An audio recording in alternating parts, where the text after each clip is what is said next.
Okay guys, it says I'm live here. Another beautiful Saturday evening drive, obviously later than usual. Apologies for it being so late. Of course, I can't do anything about that. This is a scheduled race. They make up the times, not me. So I just have to put up with when it is. I think it's designed to appeal to Europeans. So Greenwich Mean Time, it's going to be, you know, if you're in Europe, if you're in England, it's going to be 2:30 in the afternoon. Sorry, 2 o'clock in the afternoon. I think if you're, you know, in Italy or further across, it's, you know, it'd probably be around 4 in the afternoon. I think actually Race U is administered by South Americans, so for them, I guess it would be earlier in the morning. But yeah, here in Oz, it's going to be late at night and probably least favourable to you guys in the eastern states, kicking off at around midnight. So yeah, really late one. Sorry about that. In many ways, this is probably just going to be like a normal online race. As you can see, I'll just get Content Manager here in front of me. So we've got 23 guys registered at the moment with 33 interested. We'll probably get a bunch of guys will come in the last 5 or 10 minutes. So hopefully get a field of upwards of around 30 drivers. As you guys know, I've gone off Race U a little bit, even though it's basically a Assetto Corsa, and the main reason was it just unfortunately seems to really lack in popularity. It's hard to find a time when there's you know, a decent amount of guys in there, and you got heaps of races go by and you just get 1 or 2 guys, and many races no one. So yeah, sadly it just doesn't seem to generate a lot of interest, which I don't really understand myself.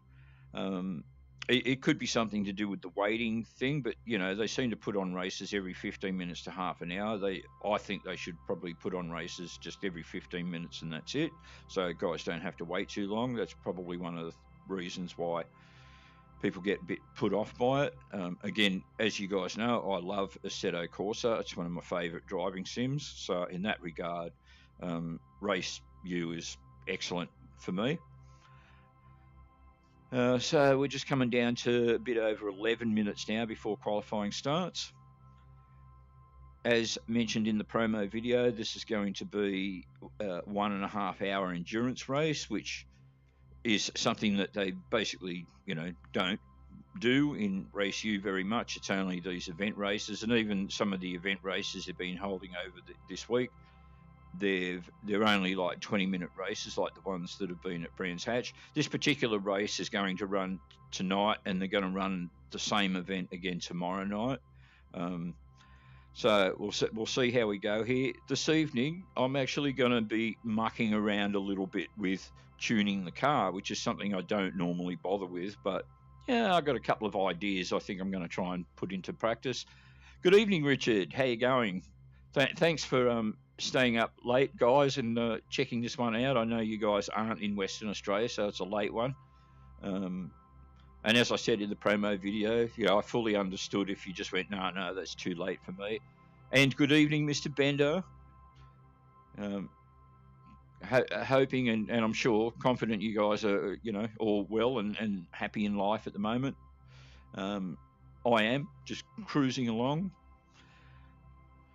Now, hopefully, I'm going to be able to do this for an hour and a half without the VR packing up on me. A couple of times earlier today when I was doing a little bit of practice, VR cut out, obviously completely ruins things, and hopefully that's not going to happen. It's going to stand up for an hour and a half, like it does quite often. But there's always that possibility of a VR failure. Look, even if I did this in full screen and not in VR, because I do the full screen still in my VR headset, that could still just fall over anyway. So there's no sort of safety factor or anything to be gained by doing this in full screen. And Assetto Corsa is something that I've never really done in full screen anyway. So And you're happy, Bender. That's good, man. I'm very happy as well that you're happy. I love it when other people are happy. Under 10 minutes to go now. So just having a quick check here. Hold on a minute. So we've got 26. So it's building up. I'm pretty confident we may get up to 30 guys in this race.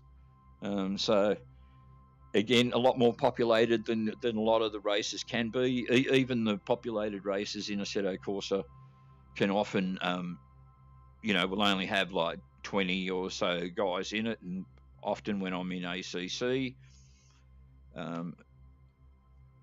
round 18 drivers is quite a common number. Sometimes you get up to 23 or something, but usually I don't know if I've been in a race with more than 30, with 30 starters.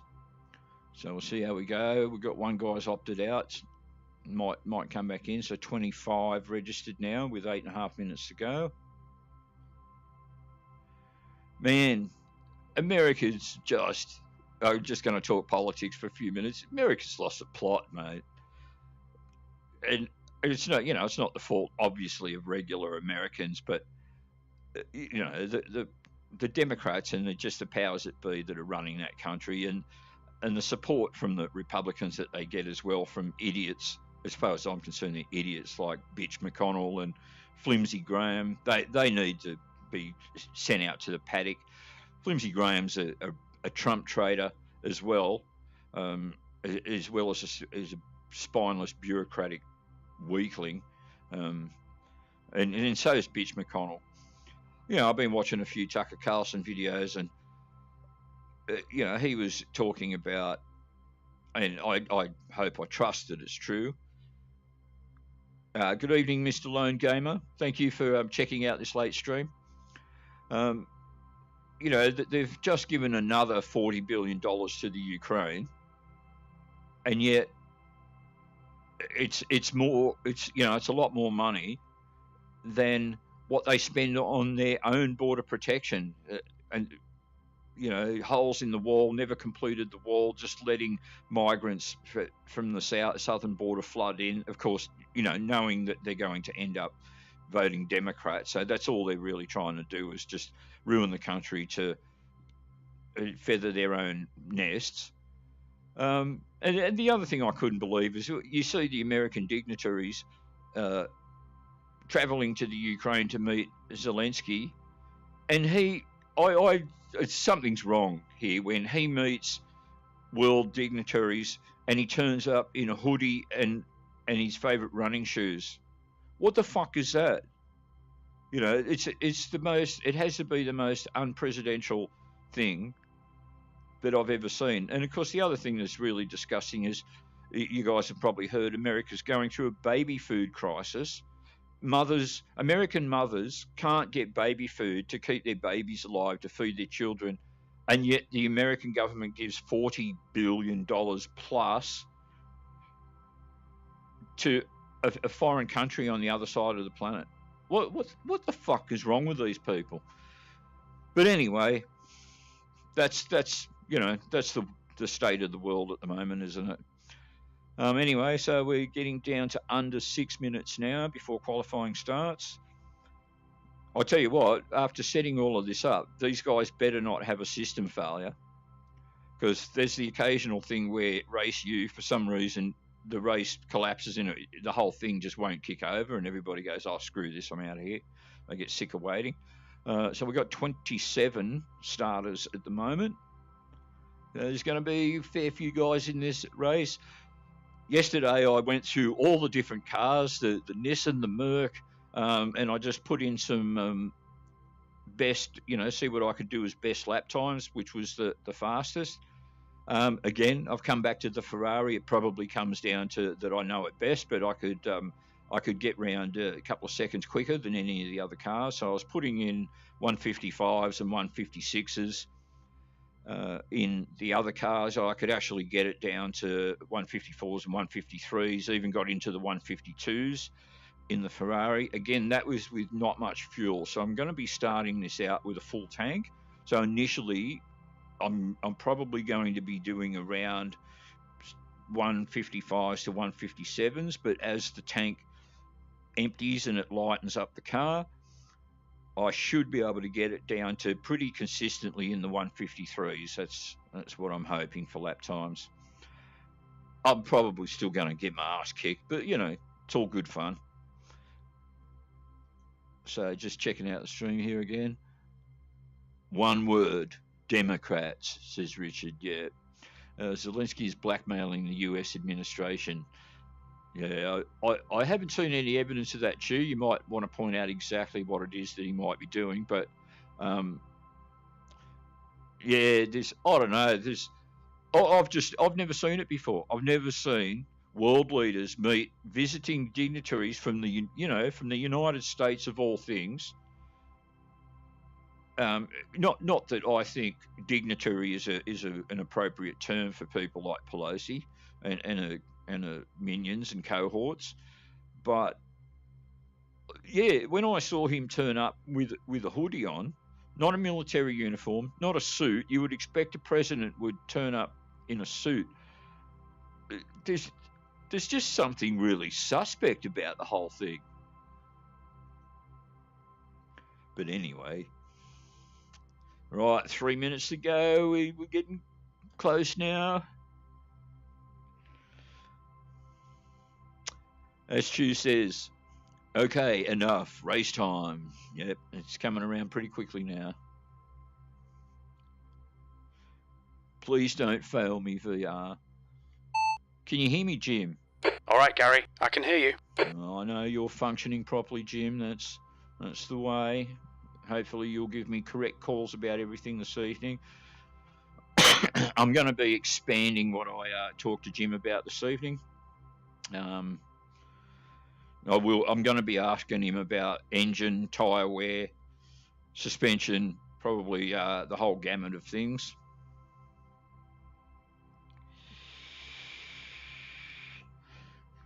If I've used the word gamut correctly in the context there, I'll just have a few vapes, of course, with a couple of minutes to go, because I won't get an opportunity for another hour and a half. And of course, as per usual, once I go into qualifying and start all of this, I won't be able to see the chat, as per usual. So again, guys, just chat amongst yourselves.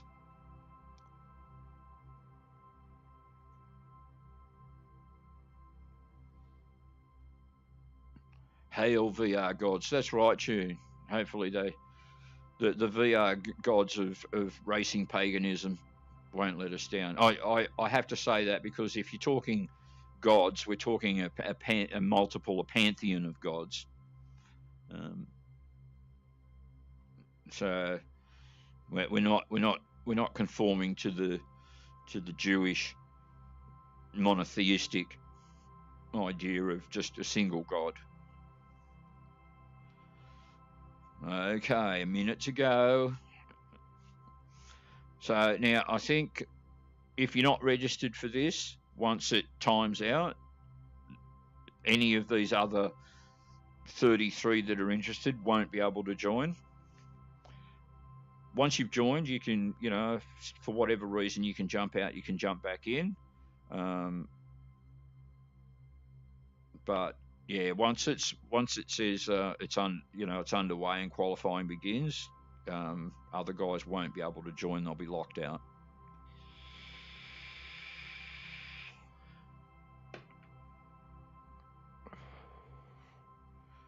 "30 seconds. And of course, there can always be a little bit of waiting time to get the join button, but we'll see how we go here.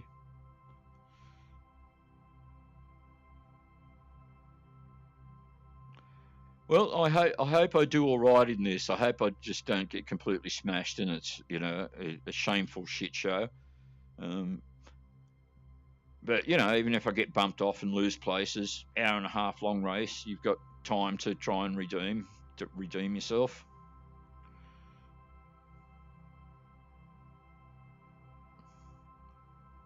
All right, calculating location.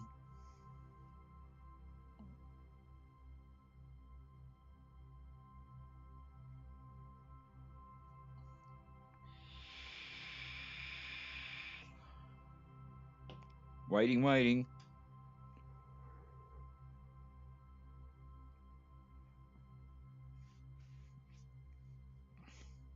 Come on, join button. You can do it.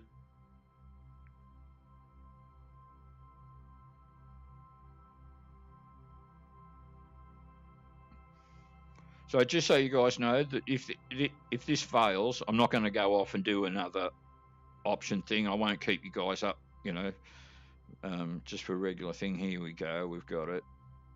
I agree.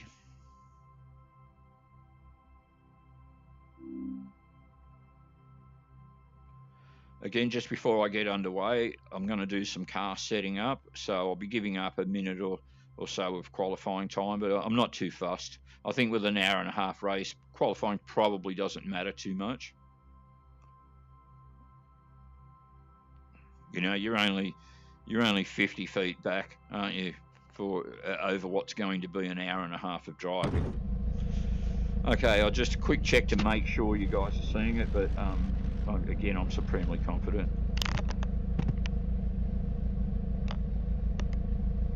Right, here's Assetto Corsa. So, all right, so there's going to be, what have we got?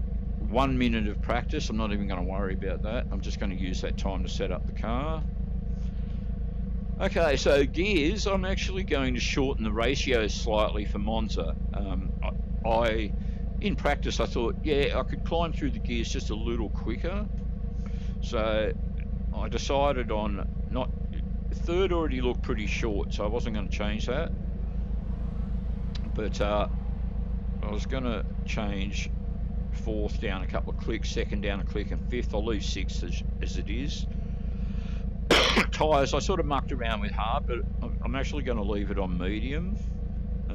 Tyre wear things seem to be okay in practice. I'm going to start with a full tank. Now, that's, other guys may not start with a full tank, and that's going to make the car pretty heavy to begin with. But I'm hoping just to do one pit stop. Now, the other thing I'm going to do here is that I normally wouldn't do. I'm going to drive up the traction control a bit, and the ABS, I'm going to max it out. And this is to try and alleviate lock-up when I'm coming flying up to a corner. The other thing I wanted to do here was, which I think I may have skipped over. Let's go back a bit. Here we go. It's brake power. I'm just going to reduce it 5 points. Again, just to try and reduce lockup. In practice, I was still getting some lockup, so that's still going to happen. Brake bias, I don't understand enough about. Okay, so we're just coming up to qualifying now. The other thing I'll set up initially is pit strategy. Obviously, I didn't practice the whole thing, but I found that as I was doing laps, the required fuel that I was going to need was increasing as I asked our mate Jim how my fuel situation was going. So I'm just going to set it at 70. Of course, I can always change it while I'm racing. When I change tyres, I'm going to go for slicks again so that I'm on the same tyres that I started with. Alright, so we are up for some qualifying, and I reckon I've set it up enough to be good to go.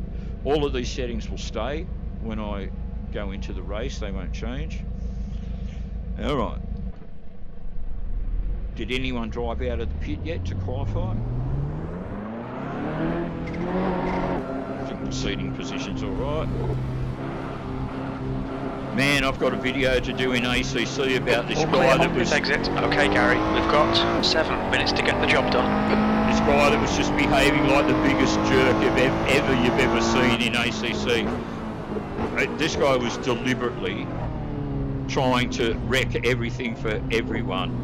And he obviously had some sort of mental problem with saying stuff like, oh, I have my reasons and that. The arguments were going on when I already joined, but the first thing he did was he exited the pit lane and then immediately put on his brakes just across the pit line to block anyone's exit from the pit lane. Anyway, so a couple of guys pulled up behind him. I saw what he was doing, but I didn't sort of realise it was the guy that was causing any issues, so I just thought, what the fuck's this guy doing? So I just pushed him out of the way. then a couple of laps later in qualifying, it was at Monza, this track, and he was pulling up in the middle of the straight, and then when a car would come up behind, he'd try and pull out in front of him. Then he was dive bombing. There was another guy that took real exception to this. His name was, first the dickhead guy's name was Oliver Wilkinson. I made a comment in the chat thing, oh, this guy must be related to Lisa Wilkinson.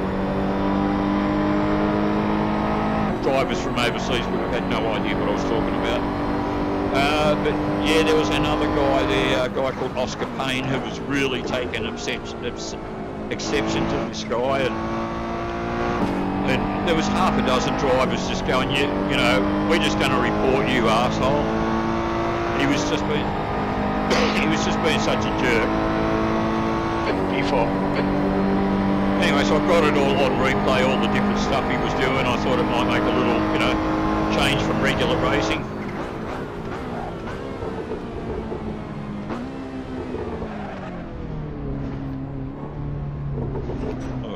Not this lap, but the next one I'm going to actually try and put in a serious lap.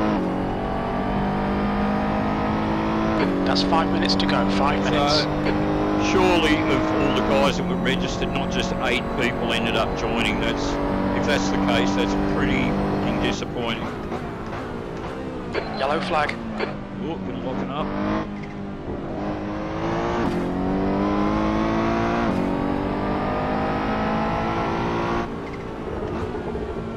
I thought for sure this would be absolutely clear blue sky, no clouds, and in the middle of the day, and it'd be really bright, but it's not. I'm kind of thankful for that, actually.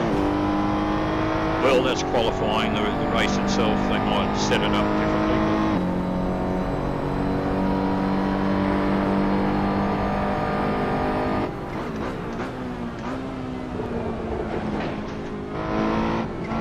I was even practicing with the penalties. Fastest lap for Korea, 206.24. Practicing earlier today with the penalties switched on, so that I could kind of check out if I cut anywhere, would I get a violation.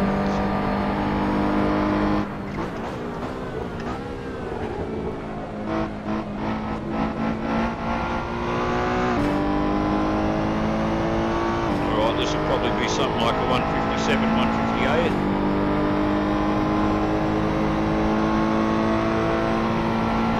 Sector 3 times okay. Of course, I put in too much fuel for qualifying, didn't I? I should have changed the fuel and emptied the tank a fair bit, but never mind.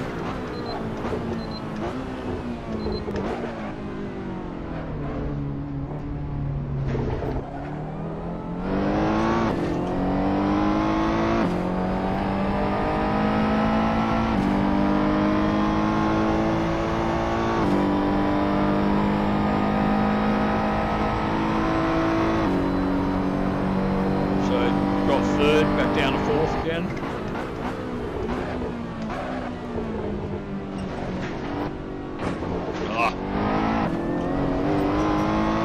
They're not so bad, but just it wasn't nice and clean. Cold tyres all round.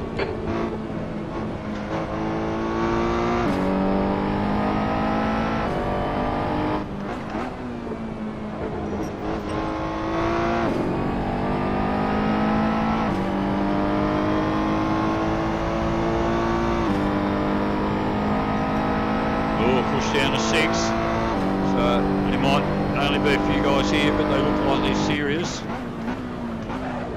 That's a new fastest lap for Korea, 150.10. 150, I can't get near that.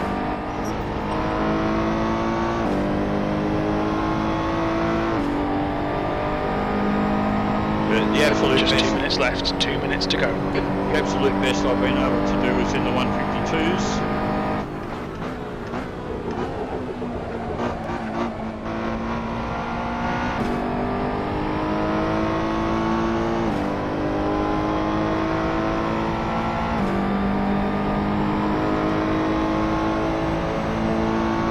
P6.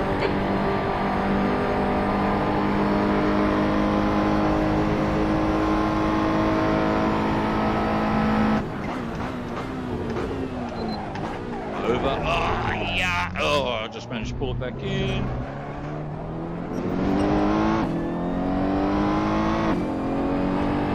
So I'm going to be down in the back.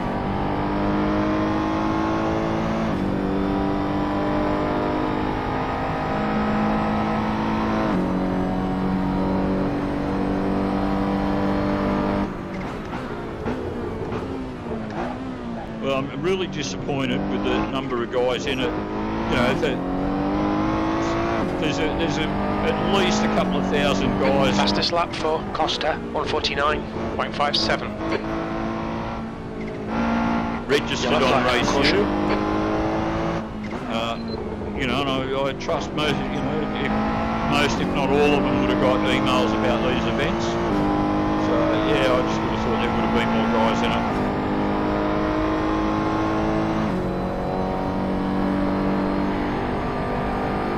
So avoiding that guy slowed down my lap. So I'm not going to, and I'm not going to get to the line. Sector 2 is 2.1 seconds off the pace. Going to get to the line in time to put another lap in.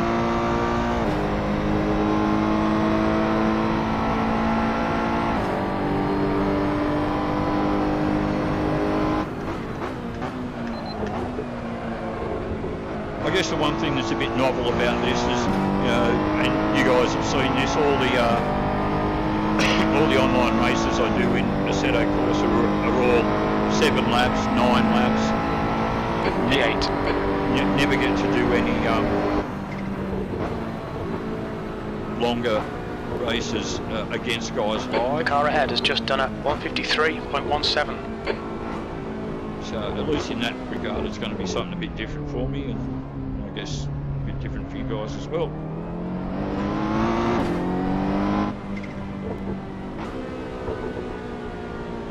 One, we've got one guy's even opted out. He's going, oh, I'm not doing it.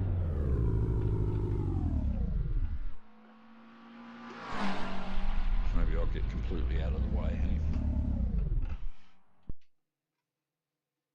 Back to P. That's the end of the session. P7.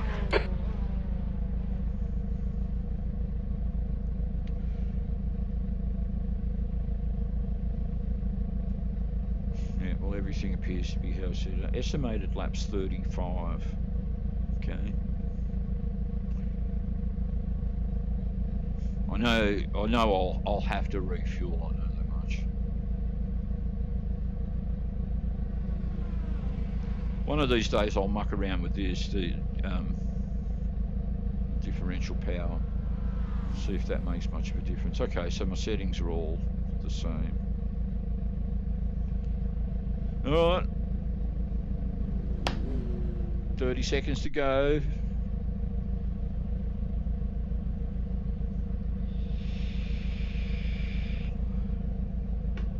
Hopefully here, consistency.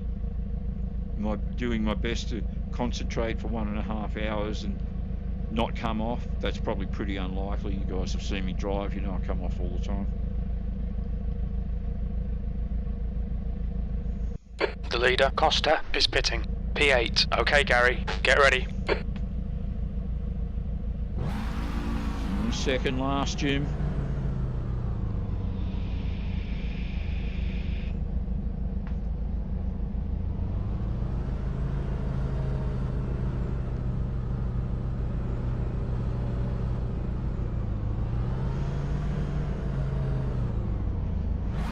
All right, 30 seconds.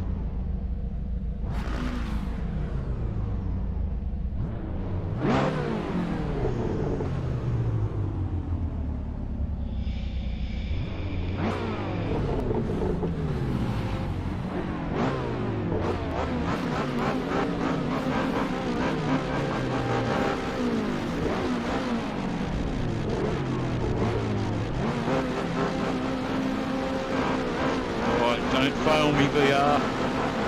Green, green, green.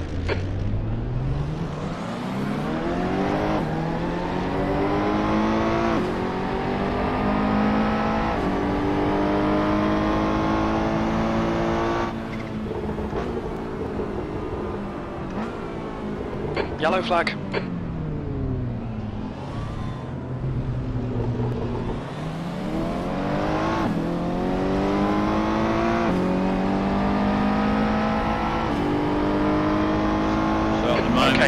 decent start. We can build something from here.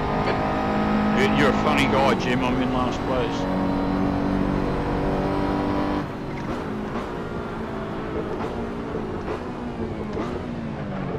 Yellow flag. Well, oh, see, that's what I didn't want to have happen. Come on, mate, move it. Car left, clear left. There's an incident in. Let's mow 1.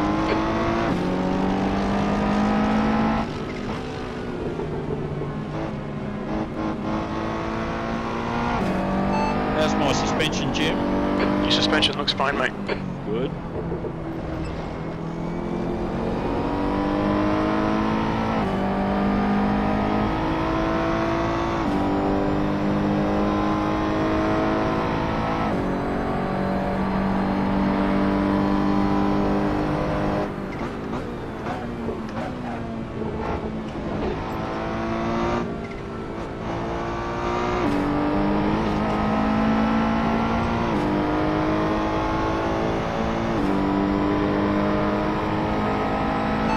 Behind you. 4.1 seconds.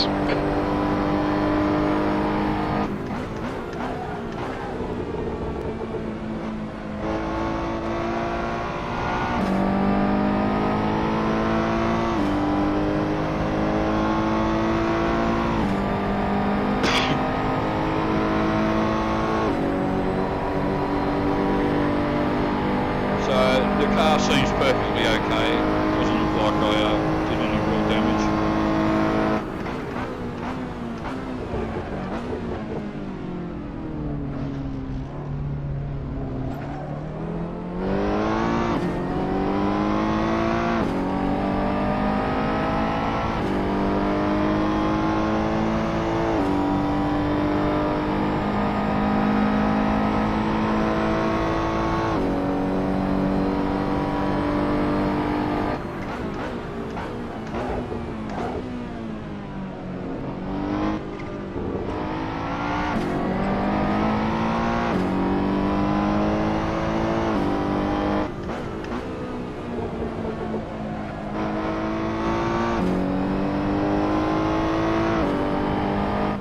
Yellow flag.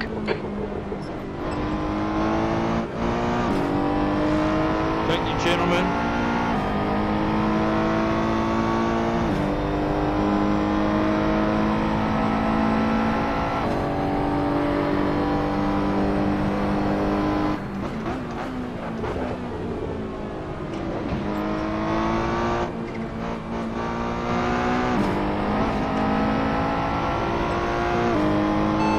Gap ahead, Jim.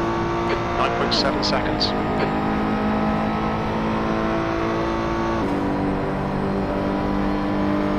Costa is now in the lead.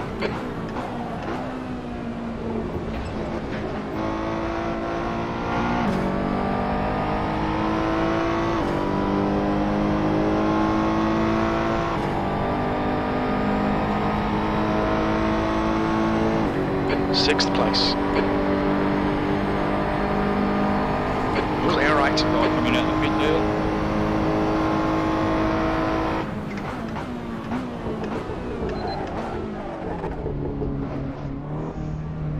So what did I do there? 154. So it's not too bad.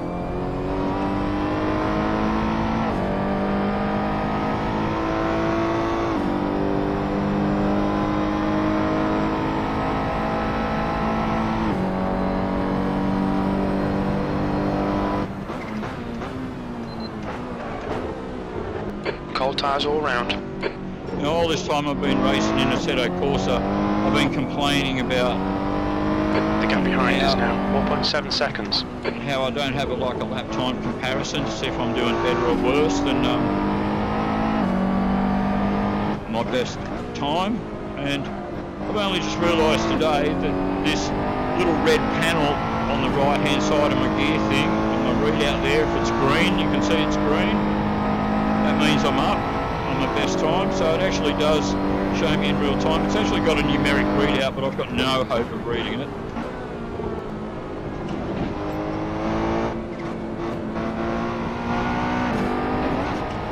So there I'm a little bit behind. You can see it's gone into the red. New fastest lap for Costa, 150.20. Yeah, so he's like 3 or 4 seconds up on every lap. He's just going to get miles ahead. That's okay. He deserves it. He's a legend.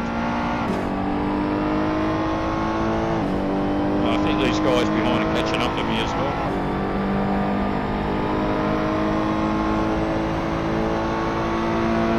So another 154 lap.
To 12 seconds.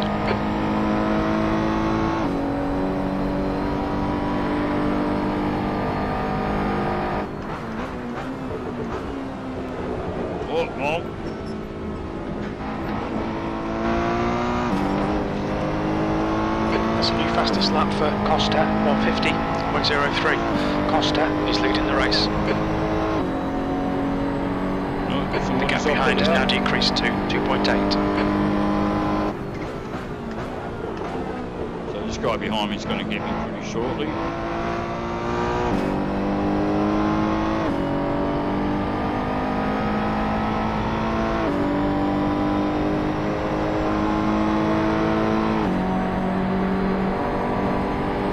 Oh, 154.0, almost made 153, Jim.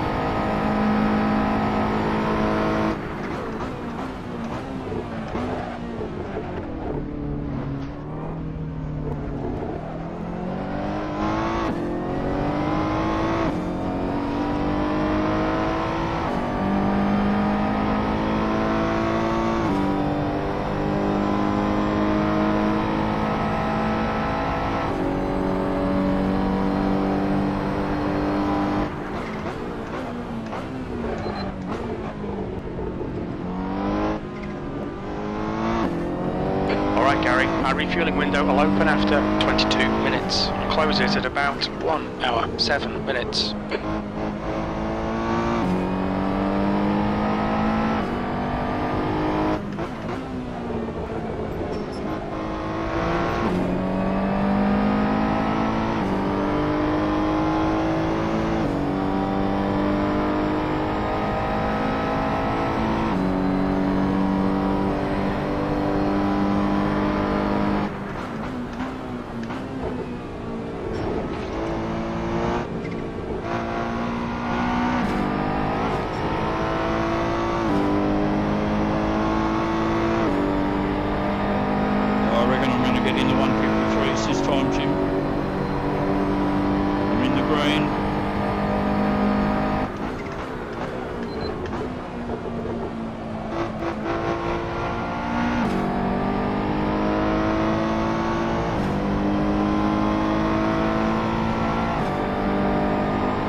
E6.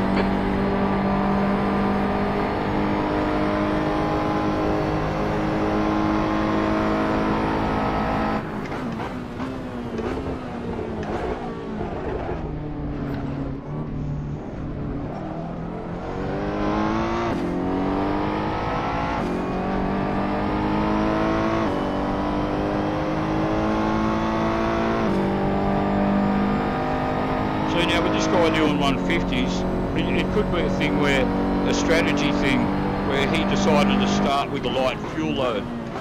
And that's the reason he's so quick at the moment, because as I said, I'm driving with an absolutely full tank, so where is he? Car right. Still there. Still there. Right side's clear. Oh, bad luck, Gary. Come on, don't let him get away. No, it's alright, I'll let him go, Jim, for safety.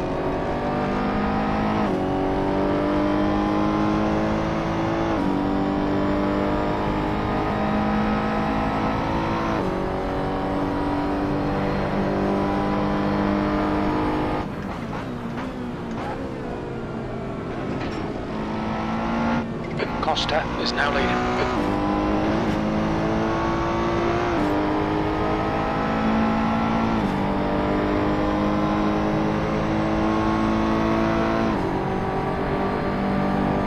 The gap in front is now 0.8.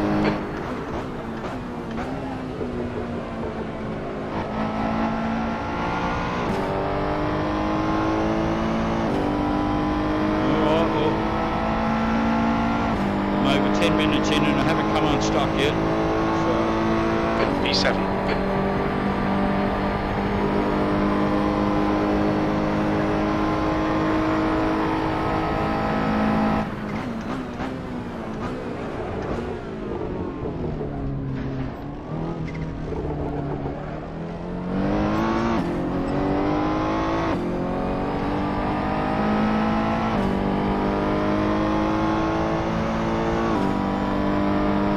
What's the gap behind you? 28 seconds. That's my tyre wear, Jim. Tyre wear looks fine, mate. Oh, fucked it Stay up. between the lines. Please, Gary, you'll need to slow down to give back the time gained.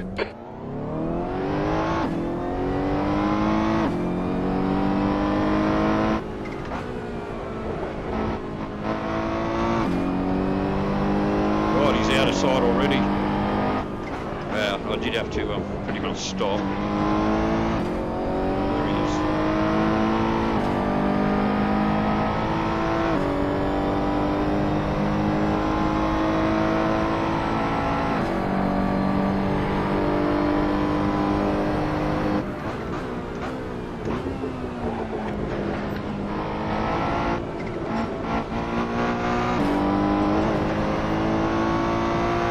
So you can't do that in ACC, you can't cut across the scarry like that, you'll just bounce.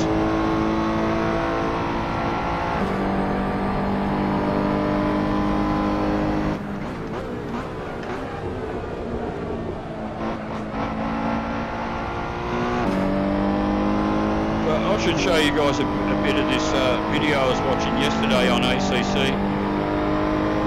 I have to assume it was all post-production. It just looked like real, man. And it was these, you know, real ACC champions and stuff from all over the world.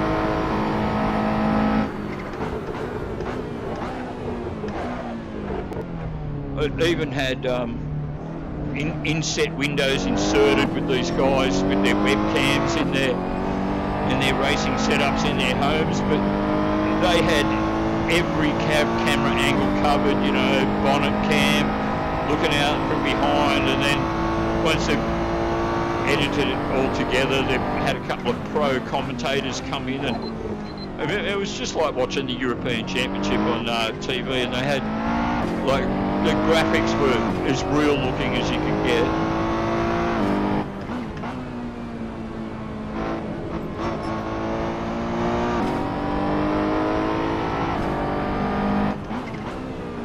Just like on the live stuff, they'd have replays of incidents. The gap in front is now 9.2 seconds.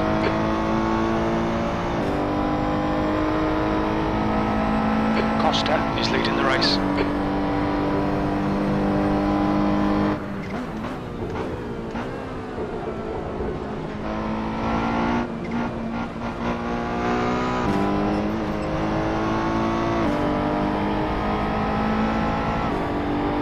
What's the gap behind you?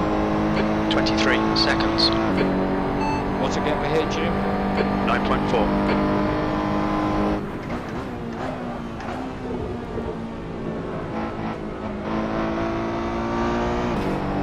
That's my fuel, Jim. Should be about 52 minutes of fuel left. 3.1 litres per lap. We'll need to add 40 litres to get to the end. Again, I'm not sure if he said 40 or 14.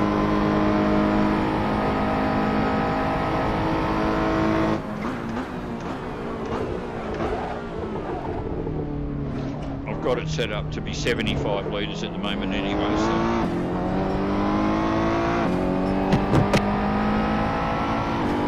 How's my tyre wear, Jim? Your tyres are fine, mate, just push. How's my engine, Jim? The engine looks fine. Good. How's my suspension, Jim? We're not seeing any suspension damage.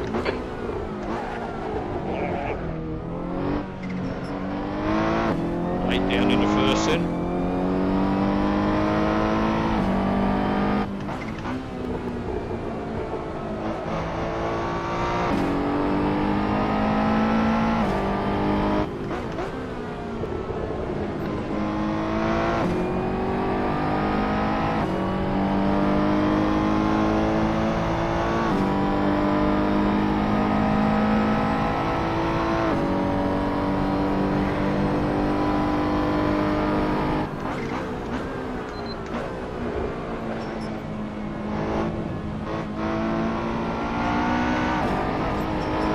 We're seeing minor wear all around.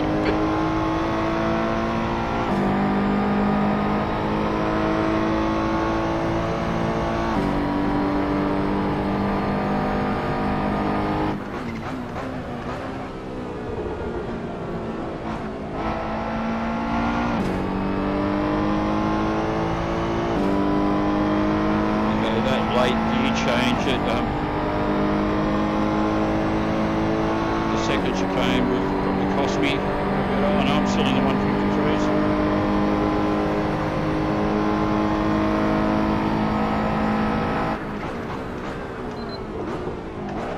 Della Roggia, that's what I was trying to think of.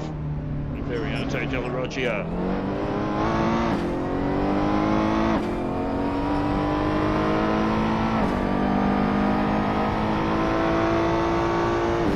We can call it the second chicane, you know what I'm talking about. The gap in front has increased. It's now about 13 seconds.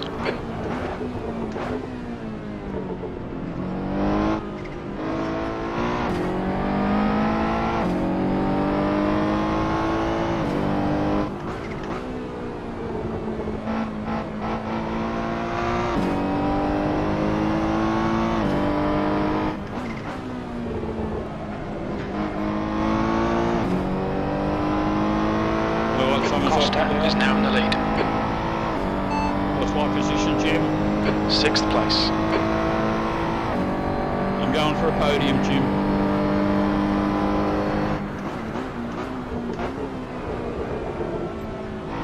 Even if I only get it by other guys suiciding.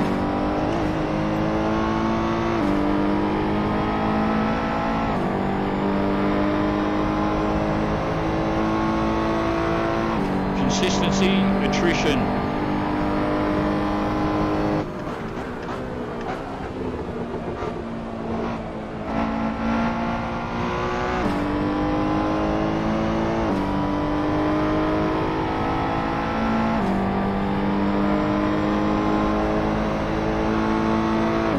P6.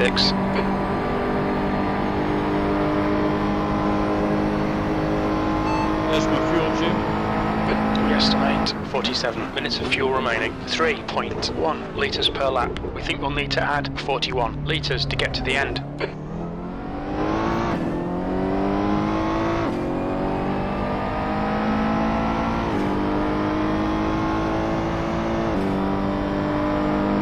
Well, it's a lonely old race. What's the gap behind, Jim? 24 seconds.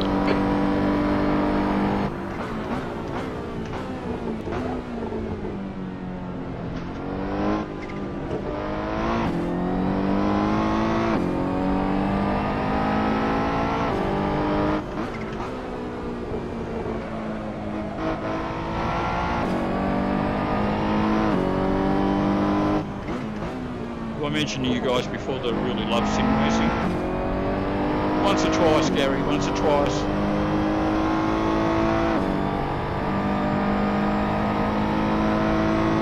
Still really disappointed that this, wasn't a race with 30 guys in it. It would have been great. Oop. Oh,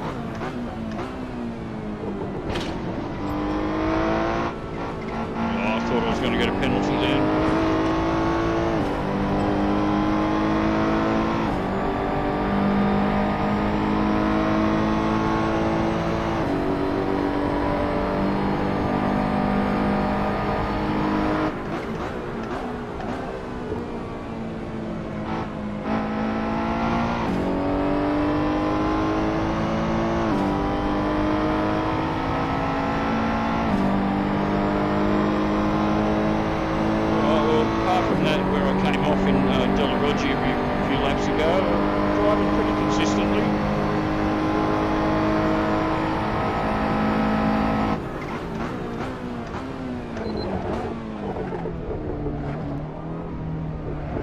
The gap in front is increasing. It's now 13 seconds. He's not that far out, Jim.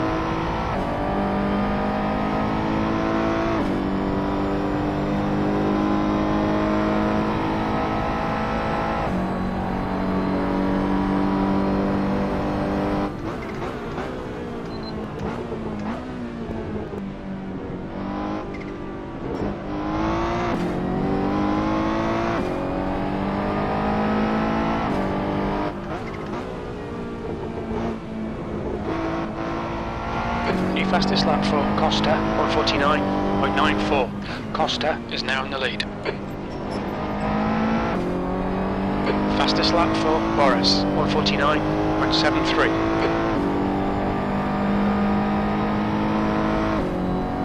Who he is? Can't see him on them.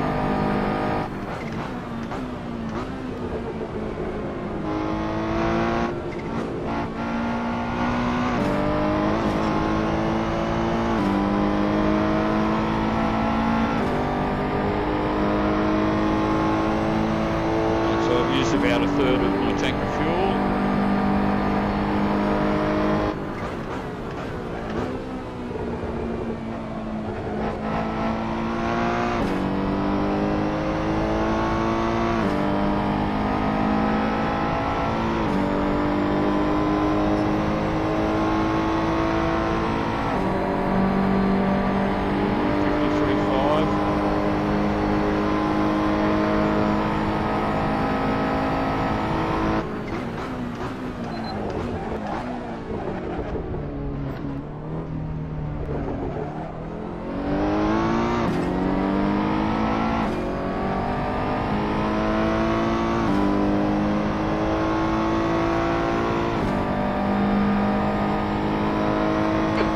Is pitting.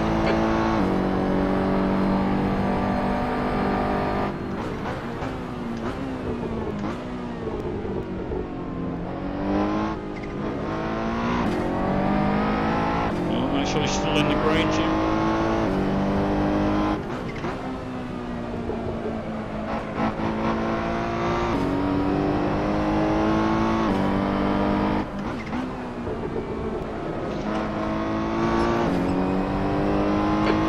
Is now 16 seconds.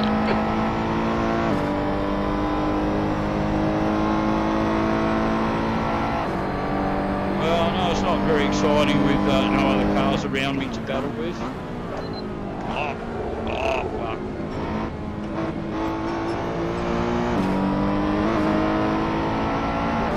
Well, I'm surprised I'm still in the green.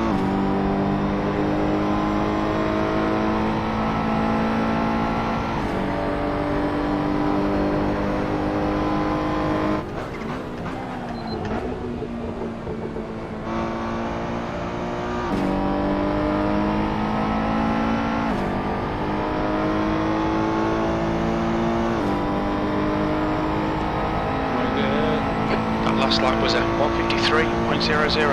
And it's made it into the 152s, Jim.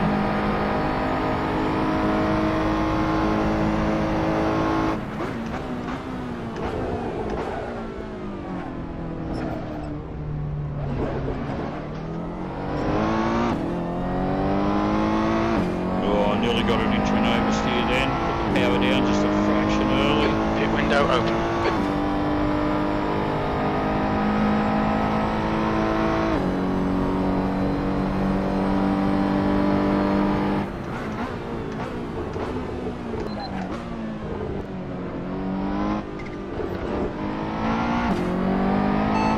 tyre wear, Jim?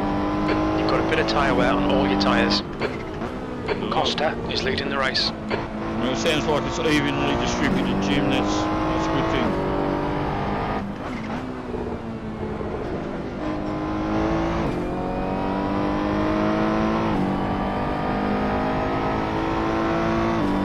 What's the gap behind, Jim? 36 seconds.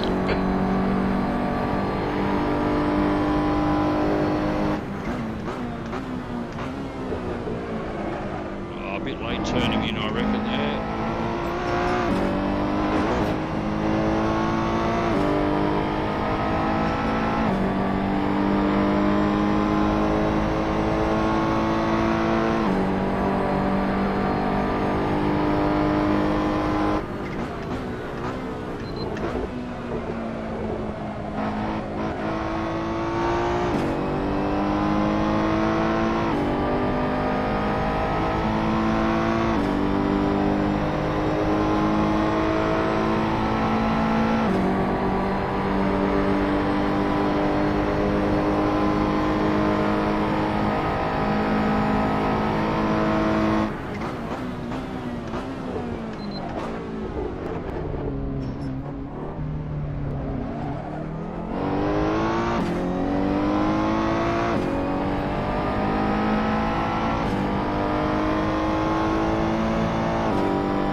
To go, we'll be at the 1 hour mark, so a third of the race down.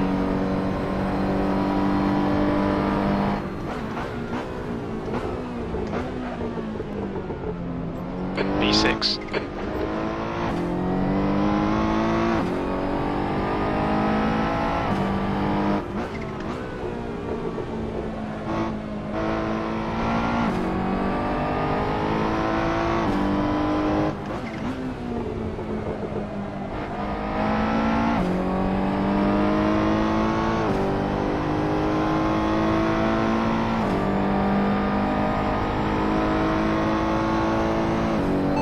What's the gap ahead, Jim? 23 seconds.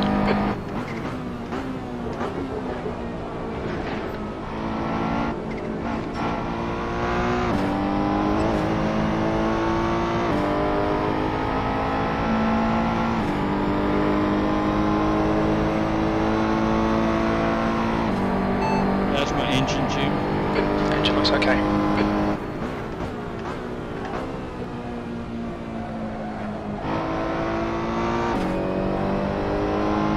That's my suspension, Jim. Your suspension's fine.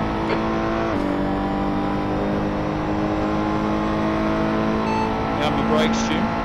Your brake's absolutely fine, mate.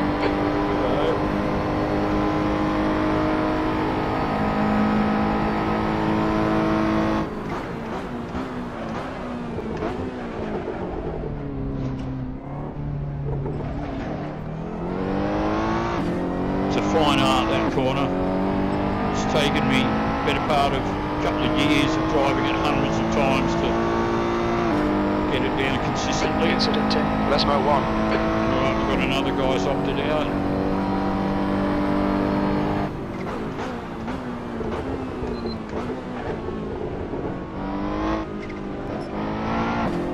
Costa is now leading. It's one of the guys behind me, not one of the guys ahead of me.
Sector 2 and 3 are a second off the pace. Sector 1 is 0.7 off the pace. got a best time again, Jim, for that one.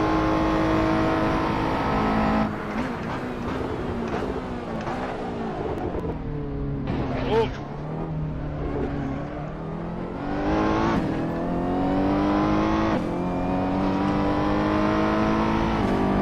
What's the gap behind, Jim? 34 seconds. What's the gap ahead, Jim? 26 seconds. That's my fuel, Jim. Should be about 36 minutes of fuel left. 3.1 litres per lap. It looks like we'll need to add 40 litres to get to the end. Alright, well that appears to be becoming pretty consistent.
Stop it.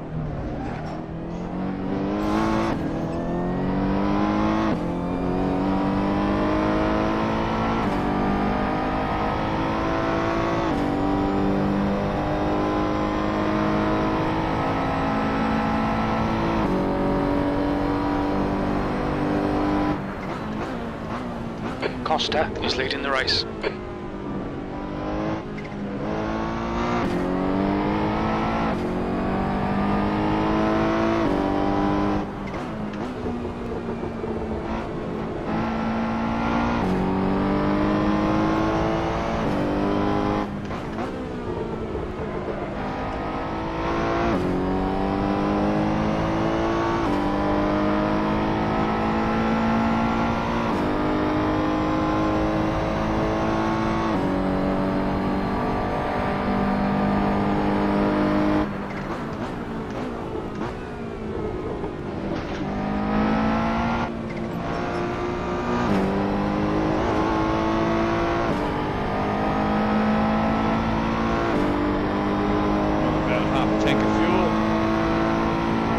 Okay, Gary, you've got half your fuel left.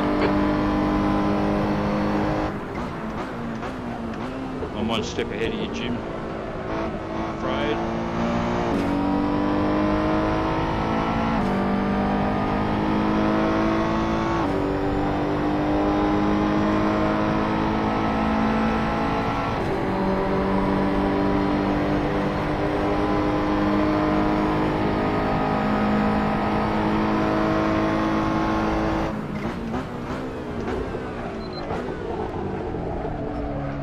Fractionally long.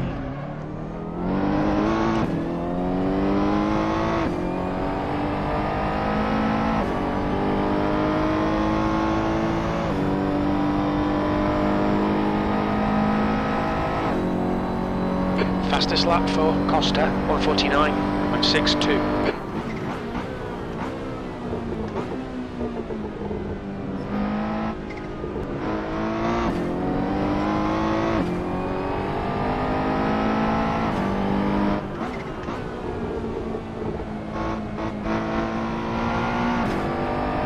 What's the gap ahead, Jim? 31 seconds.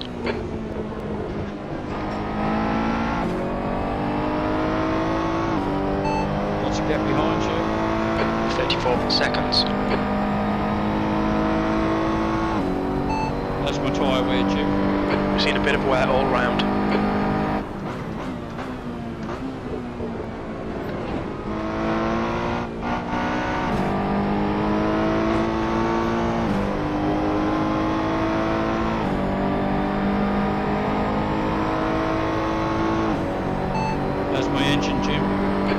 looks okay.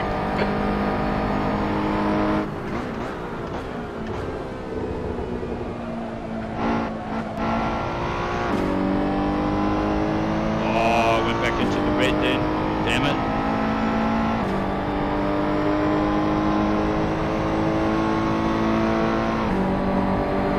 Oh, 152.7.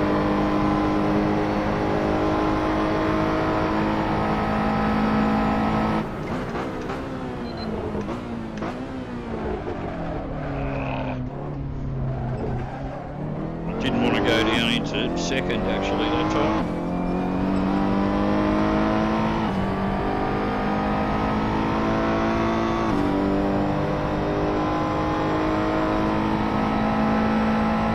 Costa is now in the lead.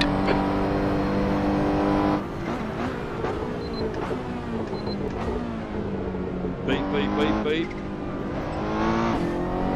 Gear shift protection, downshift protection.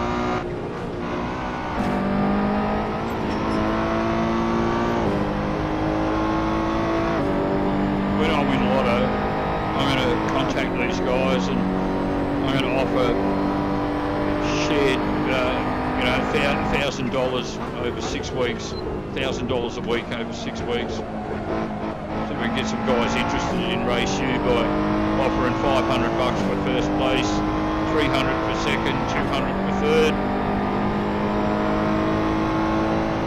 Because I'll be a multi-millionaire, I can easily cough up six grand over 6 weeks.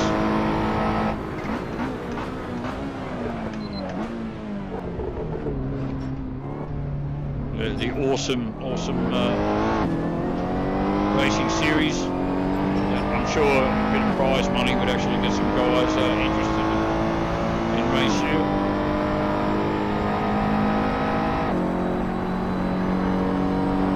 At the moment, of course, I wouldn't win any of my own money back.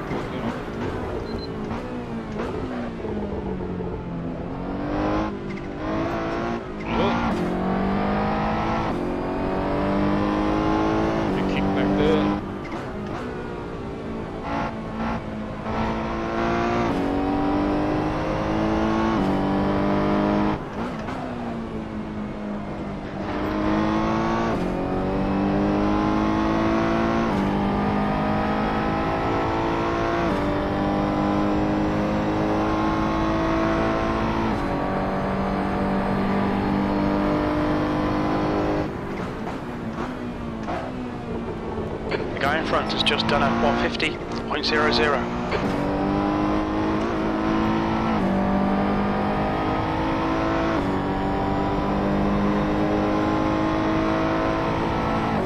Coming down towards 50 minutes, Jim.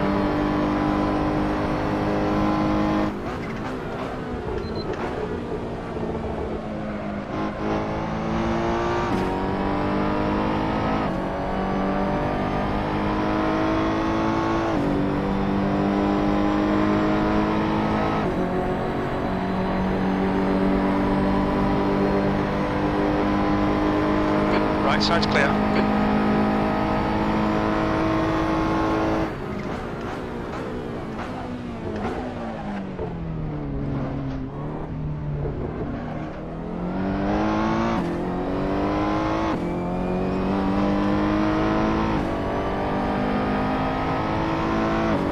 Costa is now leading.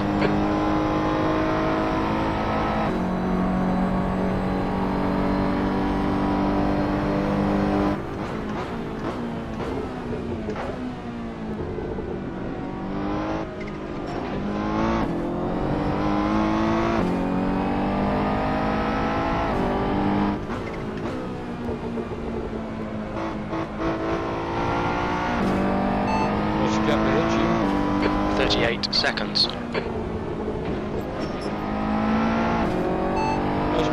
pulling away. The gap behind is now 4.0. We estimate 26 minutes of fuel remaining. 3.1 litres per lap. We'll need to add 41 litres to get to the end of the race. Hang on, how did this guy behind me that was forever behind, all of a sudden he's only a few seconds behind me? Something's not right, Jim. He's in 6th as well. What's the gap behind you? 3.3 seconds.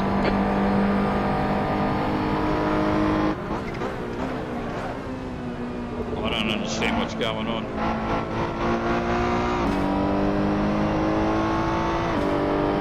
How could he have been 34 seconds behind me?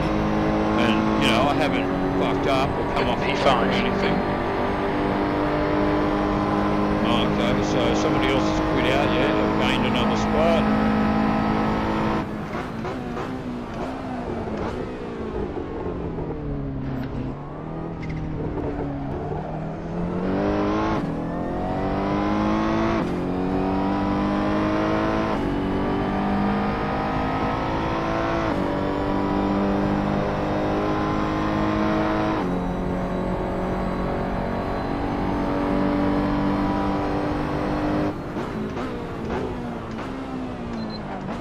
Change down, fuck you.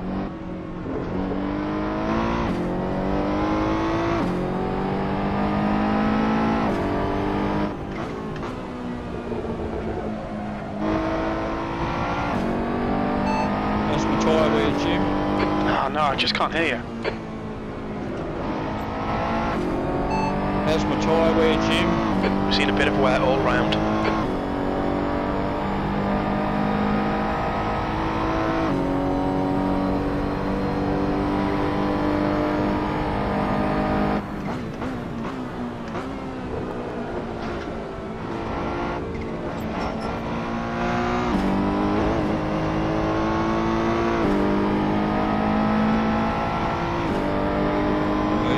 Second behind me now, Jim, according to this.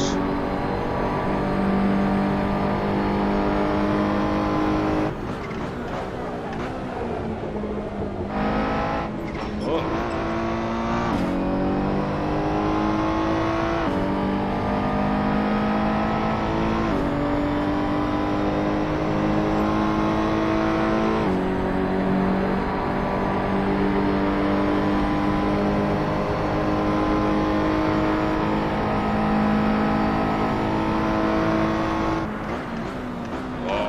Calculated that one. You cut the track. Keep it nice and tidy. You'll need to slow down a bit if you don't want a penalty. Oh, come on.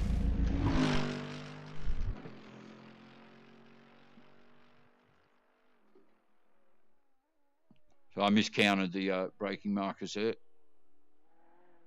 That's a bad one.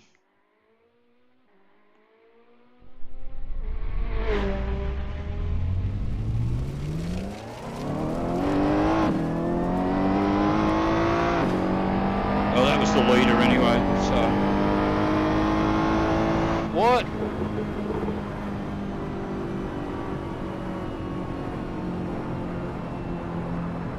I thought that thing disappeared. The car behind's pitting. Okay, Gary, we're halfway home. We think about 24 minutes of fuel remaining.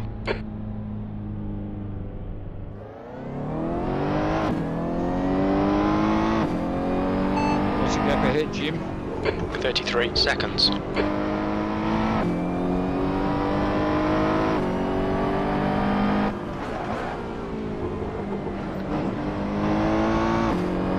That's my fuel, Jim.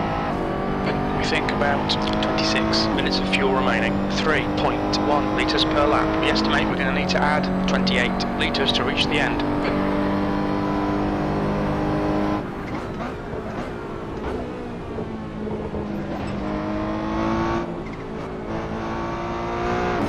So the only thing I can think happened there is I must have put my foot on the accelerator like just a millisecond before the penalty ended.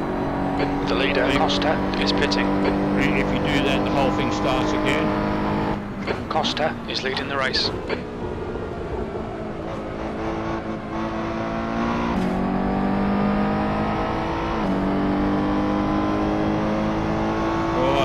don't fuck it up this time, Gary. B6. Well, that was pretty bad. 2 minutes 28. No.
What's the gap ahead, Jim? 29 seconds.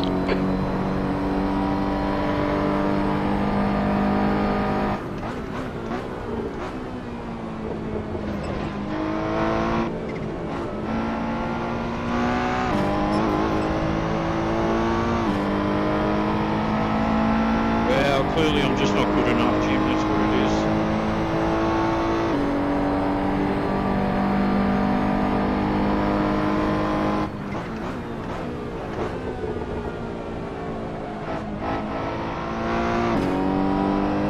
I still can't figure out how that guy was able to, you know, be 34 seconds behind me and in the space of like 5 or 6 laps catch up to me.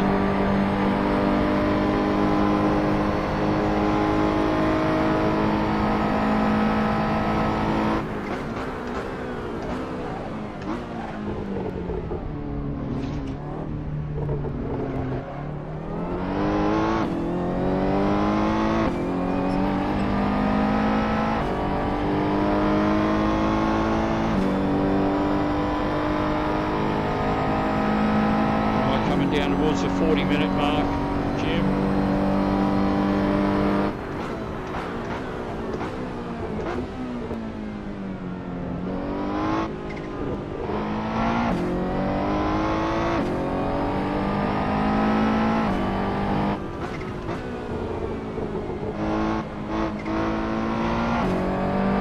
Look, one guy, he's quit out. Oh, the guy that overtook me, he's quit out. Back into the top 5, Jim.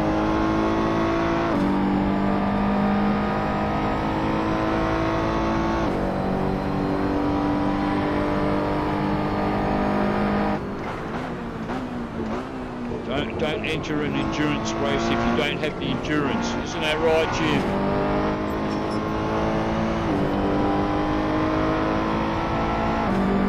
What's the gap ahead, Jim? 106. What's the gap behind you? 118.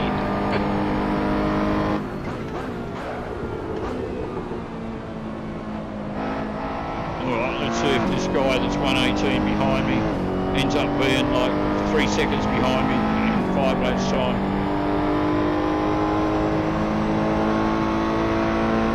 This is fucking great, mate. Keep it coming. P5.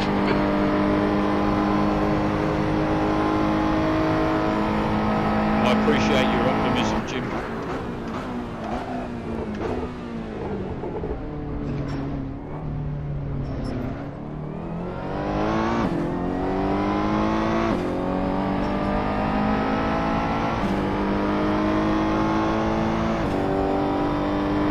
That's my fuel, Jim. We estimate 20 minutes of fuel left. 2.9 litres per lap. We'll need to add 31 litres to get to the end.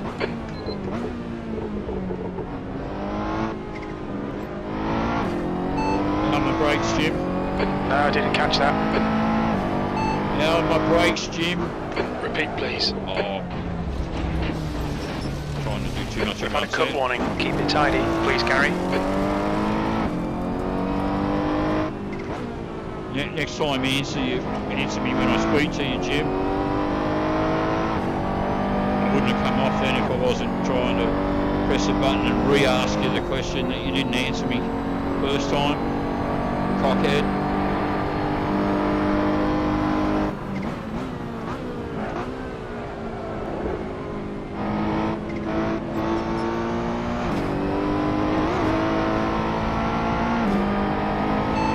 My brakes, Jim.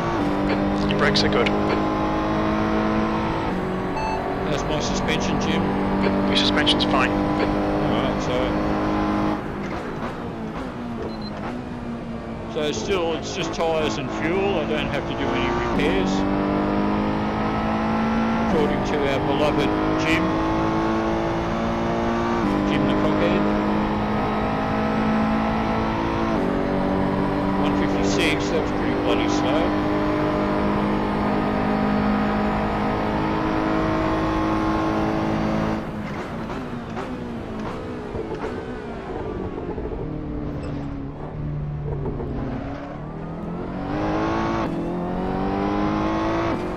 That's my tyre wear, Jim. You've got a bit of tyre wear on all your tyres.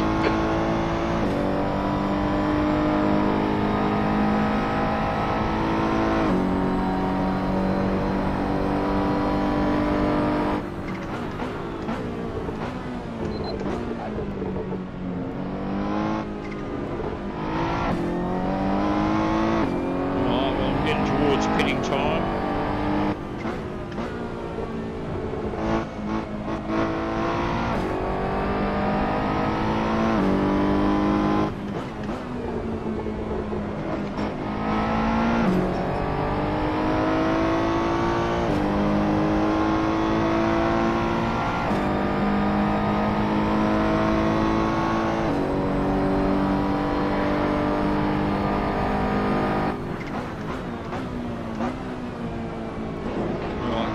Somebody give me fourth place. You've got significant tyre wear all around.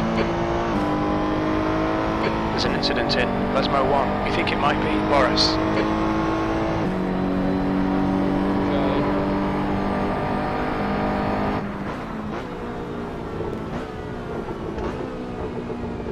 Misread that one. Brake Blue too flag. early.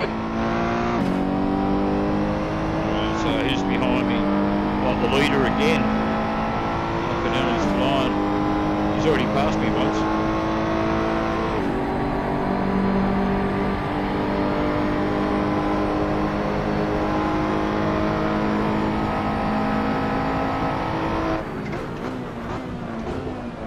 Blue flag.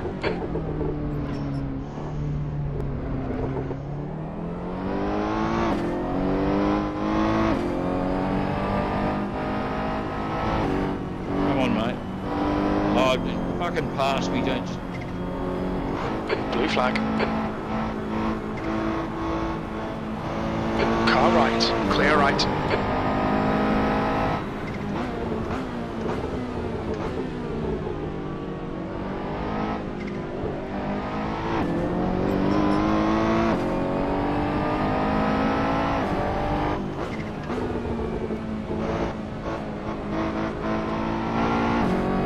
What's the gap behind you? 1:17.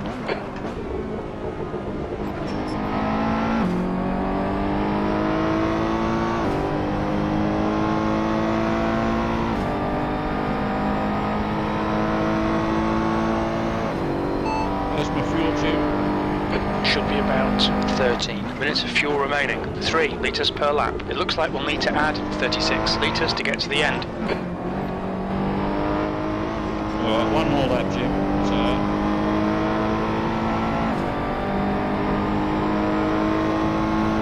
there you go, we'll go with 50. Bit more than required.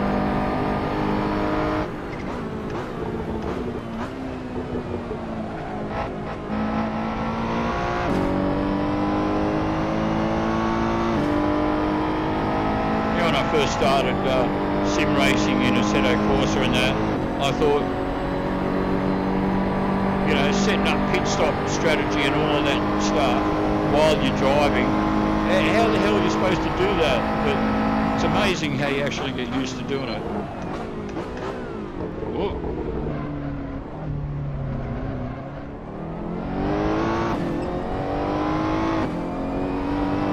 I think P6 has binned it in. Lesmo 2. It's the same with the buttons and all of that you assign to the steering wheel. You know, speaking to Jim, it's just so intuitive now to know exactly what button to hit and where. Wipers on, headlights on, all of that sort of stuff.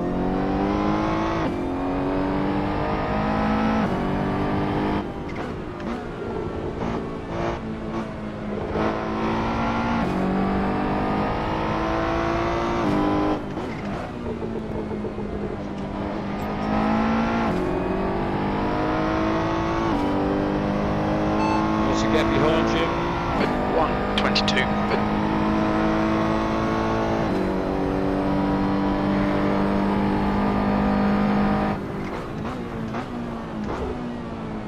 I haven't heard any messages about guys in front of me pitting in yet.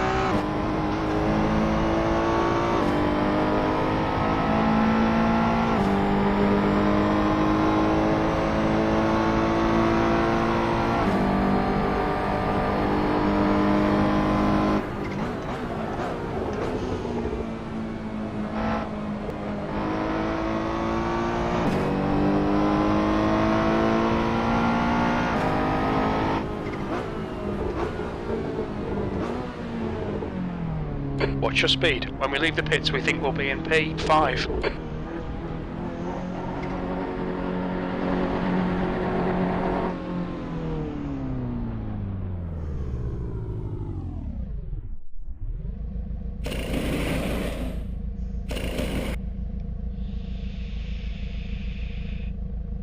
It was a pretty good pit entry, that one. I was quite happy with that.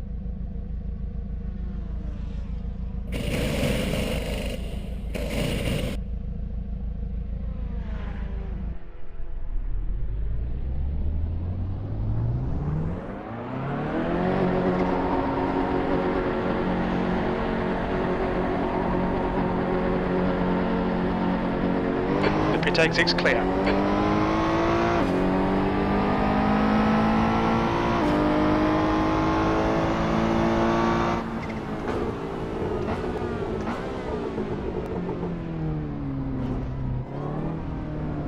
Well, the guy behind's quit, so I'm officially in last place now. What's my position, Jim? P5. I thought you'd say I'm last, for sure. I know you love to rub it in.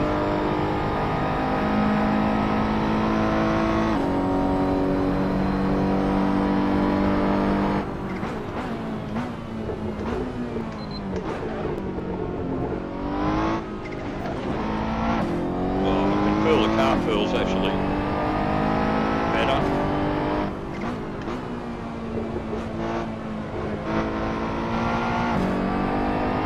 That's a new fastest lap for Costa, 1:49.56.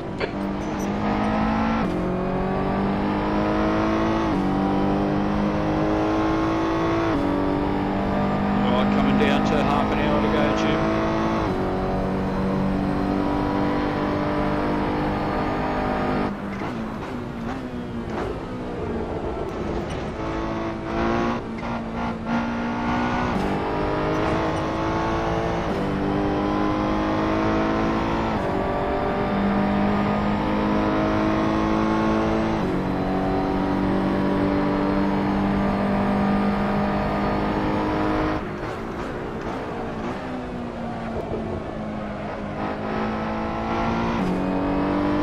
We started with 9 guys, and you know, while it looks like I'm 55 and I'm in last place, really it's the guys that quit out and didn't finish it that are really last, don't they?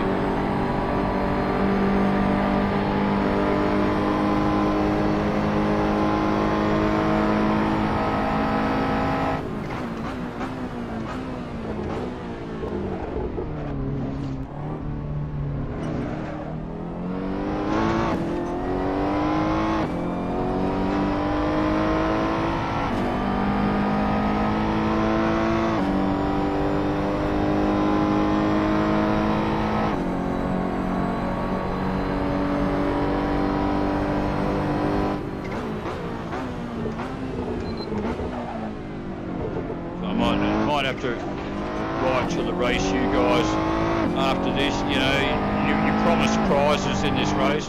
Where's my fucking wooden spoon? I want my wooden spoon. Send it to me now.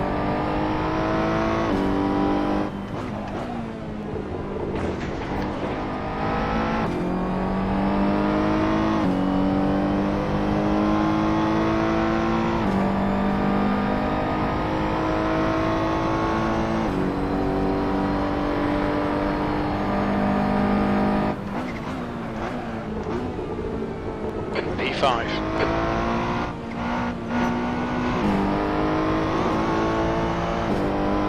What's the gap ahead, Jim? 1:46.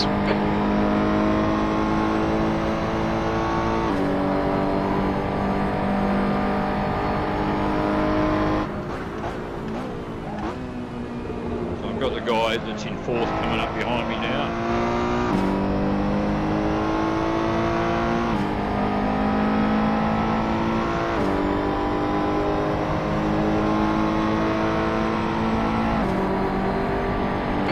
In front has just done a 1:49.92. Blue flag. Oh, I know, Jim. I know.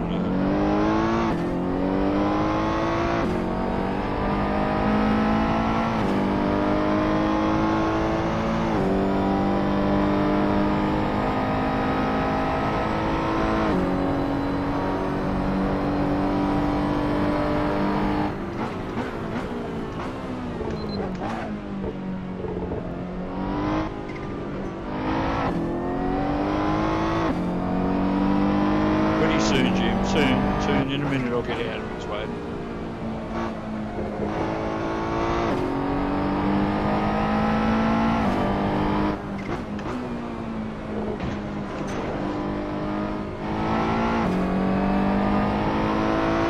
Car left. Clear left.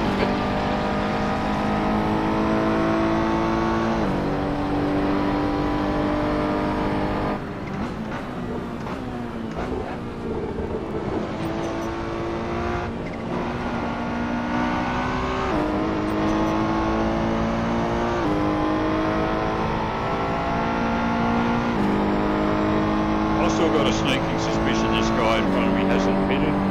No, not that it really matters, he's a lap ahead of me. Oh, late.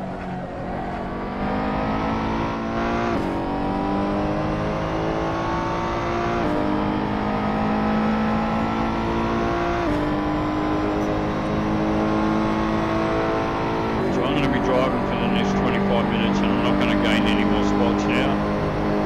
I doubt whether these guys will have driven for this long and then just give it up.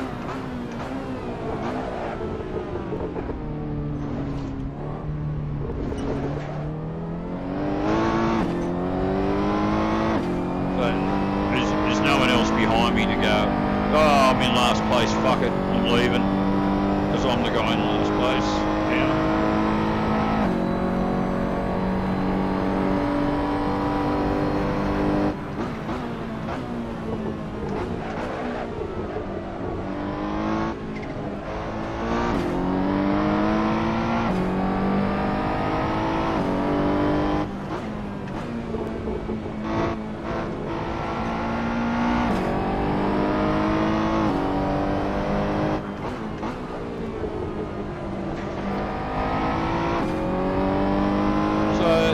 Australian Bolshevik channel, the ABC, was, you know, they were talking about the election stuff before, and apparently, right, the big political issue that's, you know, is supposedly going to influence how everybody votes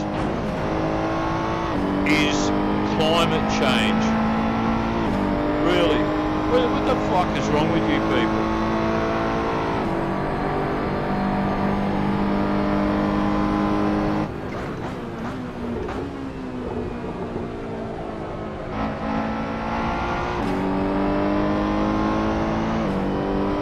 In front has just done a 1:49.00. You know, tomorrow there's a 1.5 kilometre fucking asteroid that's going to pass within, I forget exactly what it is. It's a couple of million kilometres from the Earth or whatever. But, you know, that's what you should be worried about.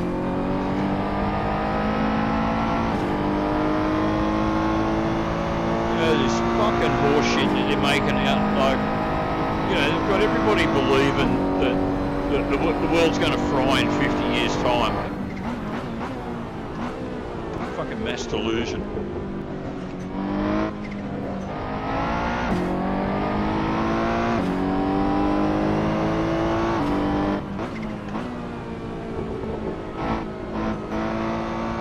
You know, unusual thing, every time it rains, climate change.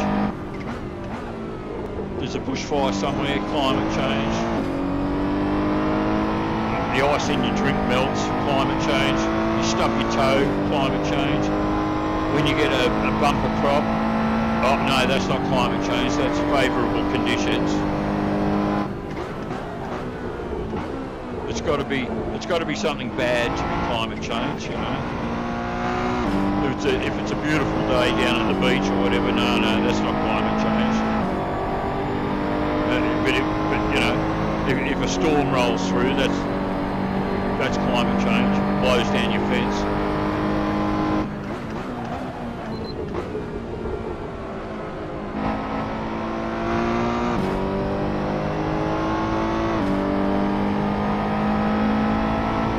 It's like the majority of society, people in society, have no proper reasoning abilities whatsoever, no sense of you know, skeptical inquiry. You say, hey, is this really true? You know, I'm 65 years old. I've been going down the beach, like, you know, since I was 4 years old, and it's actually still in the same fucking place. It hasn't risen 3 or 4 inches at all.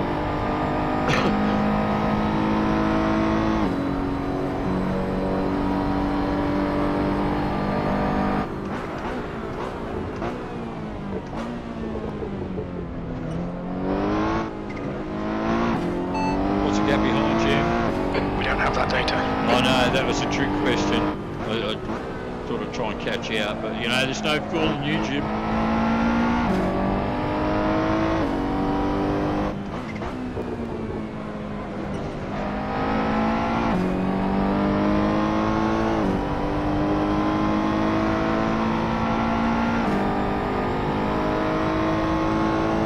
It just does my head in how these people think that, you know, there were never storms, there were never, you know, there was never tempest of any kind, like before they were born.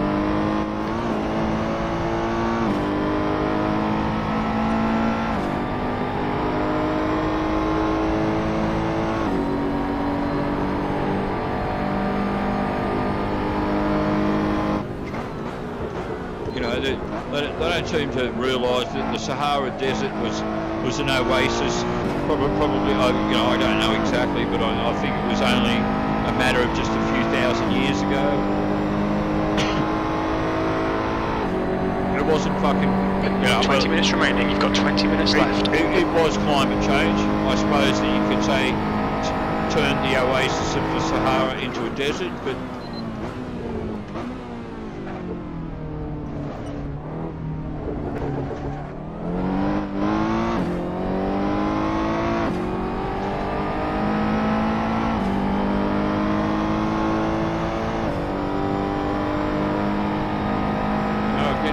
oh, here we go, I got fourth.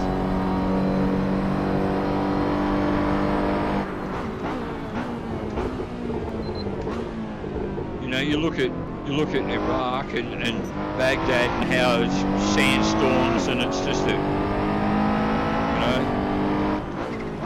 pit of fucking dust and sand and dirt, and you know, our earliest human history that we sort of really know about civilization, it was called the Fertile Crescent.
seconds this time. Well, that's not so bad.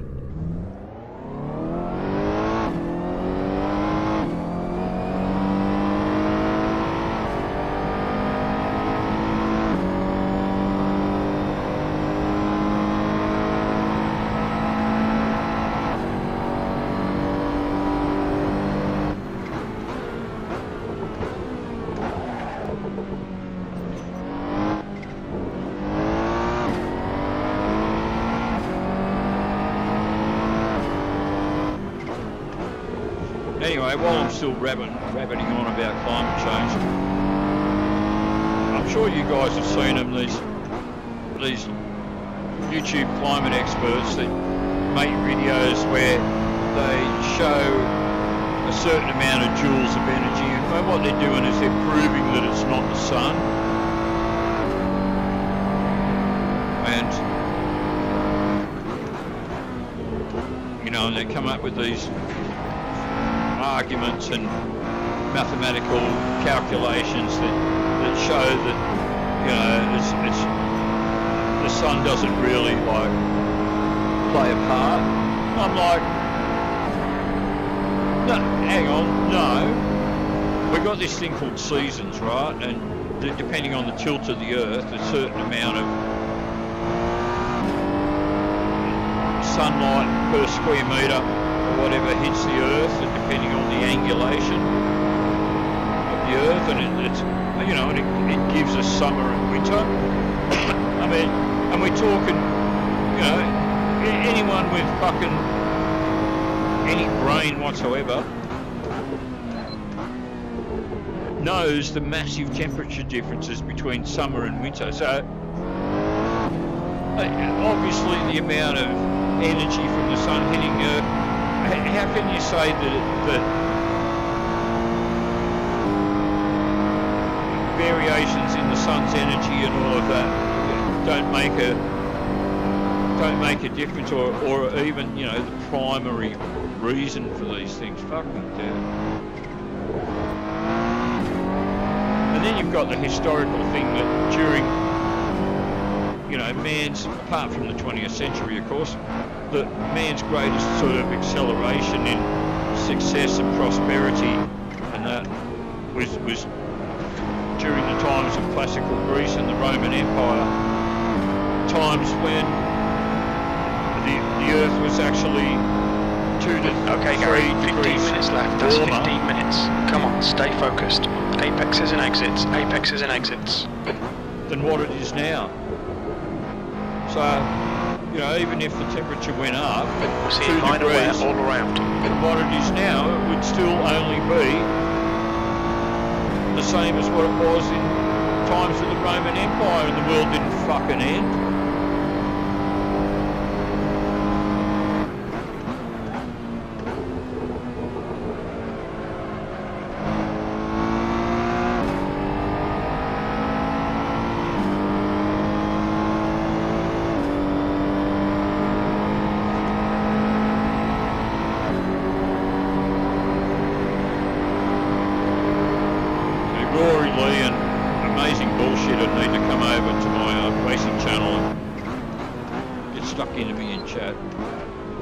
Super superior fucking YouTube scientific fucking knowledge of.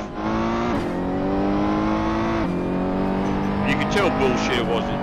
The things he used to say about Trump and that, you could tell underneath it all he actually fucking had no idea what he was talking about.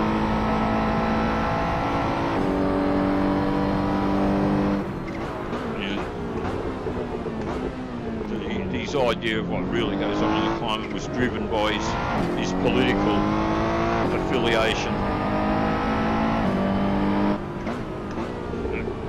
not actually by looking at things skeptically and critically. You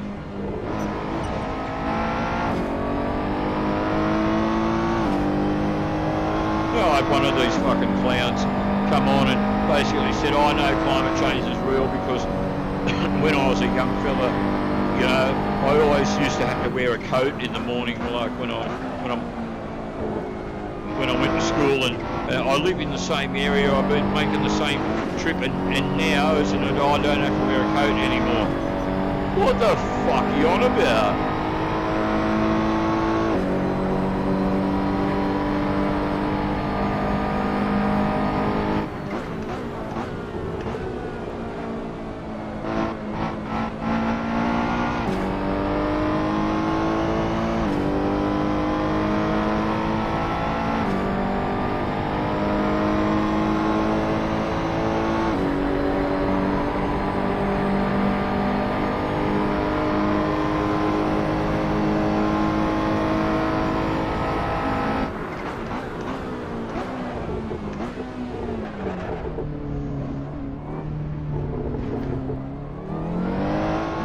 Getting down towards the 10-minute mark now, Jim.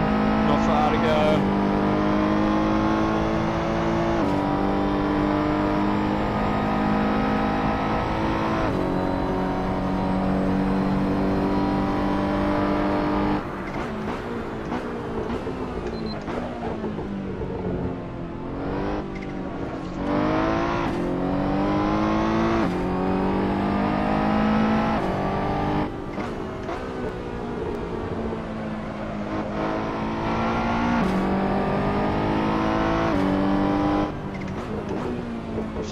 I've forgotten what the persecuted Muslims in China are called. The Uyghur or fucking Uyghur, whatever they're fucking called. I know one of you guys knows what they're called. But we all know who we mean. Anyway, so anti-Chinese party has popped up in Australia, right? One of those ethnic Muslim fucking minority things that now lives in Australia, and that is part of this party. And so, you know, of course, so these lefties come out and basically say that because they're anti-Chinese, they're racist. Okay, so if that's your logic, if you're supporting, you know, if you're all rah-rah-rah, Ukraine, virtue signaller, and you're opposed to the Russians, doesn't that mean you're racist against Russians?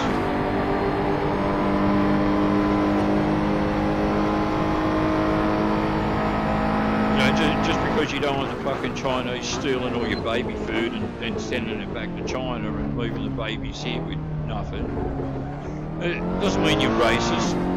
They're a fucking bunch of liars. Okay, Gary, 10 minutes to go. That's 10 minutes left. Stay focused. We're still in this.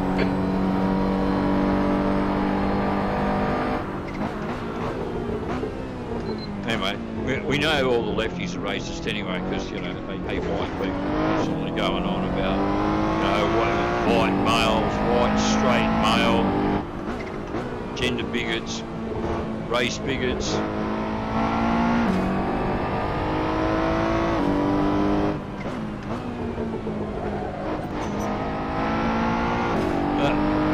The other one that sort of made me, the combination of made me want to laugh and throw a brick at the television was, of course, you know, Jen Psaki's being replaced by trans person of colour and all of that. First LGP press secretary of colour, fucking amazing, fantastic. And when they asked Jen Psaki about her time as press secretary for the White House, she goes, I believe I've conducted myself with to the highest ethical standard. And I thought, how ironic that the biggest, you know, fucking liar on the planet, who's done nothing but lie ever since she got into the position, would actually say that with a straight face.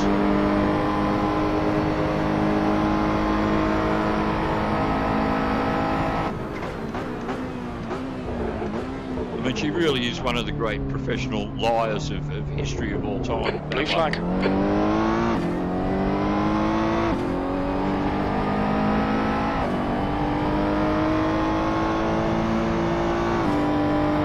When she went to the job, I'm sure they asked her, are you the biggest liar on the planet? And she went, no. And they knew from a history that that was a complete lie. They went, yeah, you're good, you make a good lie, you're hired.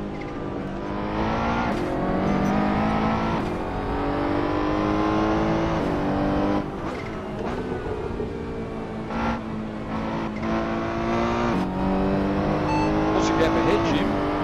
35 seconds. Is that true? Doesn't look like it. Coming, I've got 7.5 minutes to get a podium spot, Jim. Give it to me. Give it to me, baby. Oh.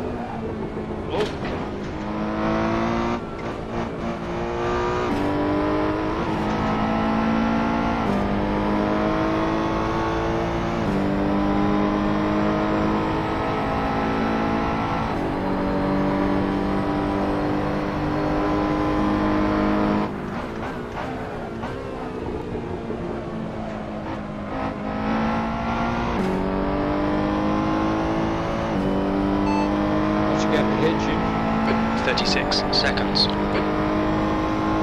don't believe you, Jim. You're a liar too. I call you Jim Saki.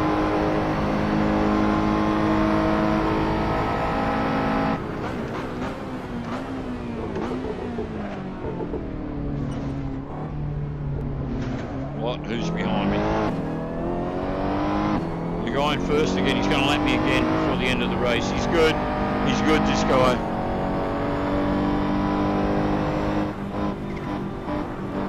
Go on. On your right, clear right.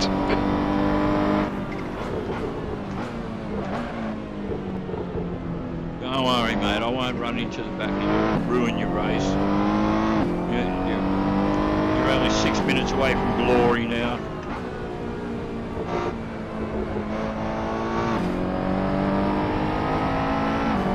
What's the gap ahead, Jim? 39 seconds. Yeah, well, I gave up a few seconds, didn't I? I'll slow it down.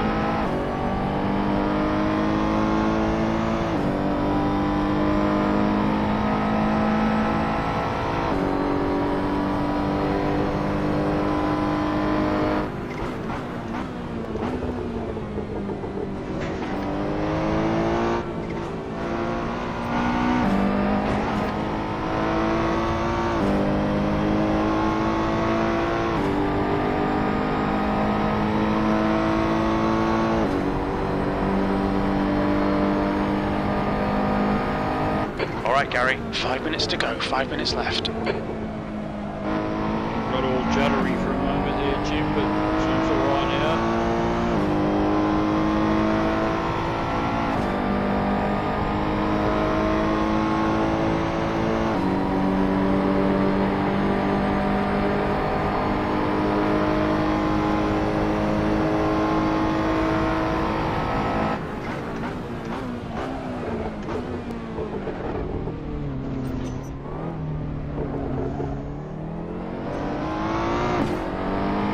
How's my fuel, Jim? Should be about 15 minutes of fuel remaining. 3 litres per lap. I'm alright then, it just looks low.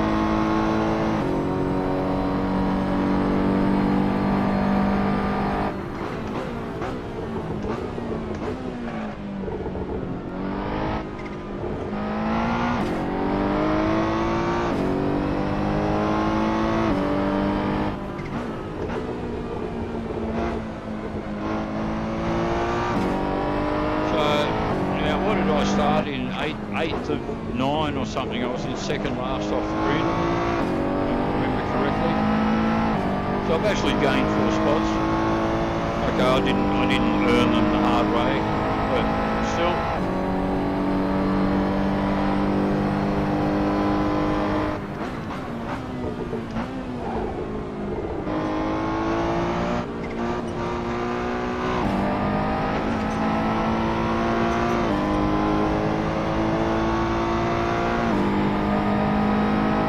Come on, race you. Where's my wooden spoon? I want it now.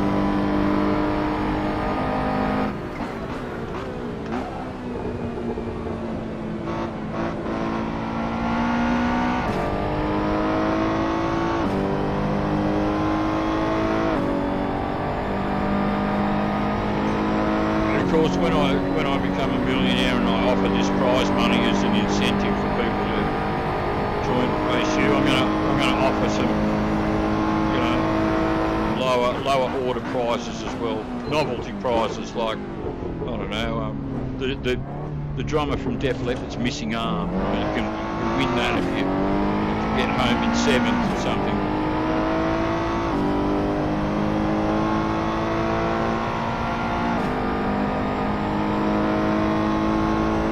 Recycled toilet paper for the guy in 11th.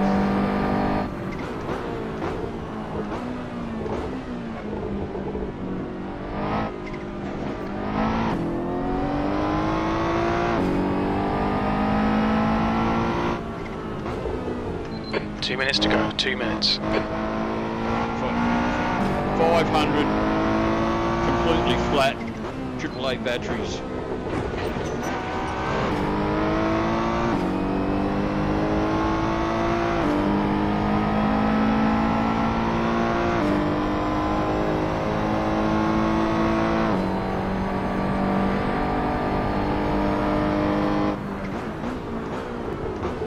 New sets of pillowcases, so like brand new ones, right? But encased in concrete.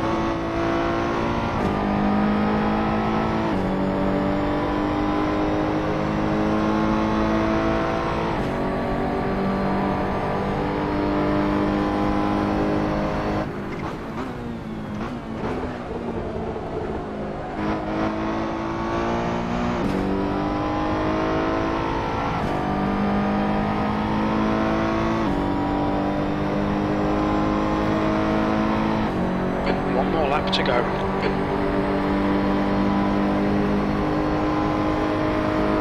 Yellow flag.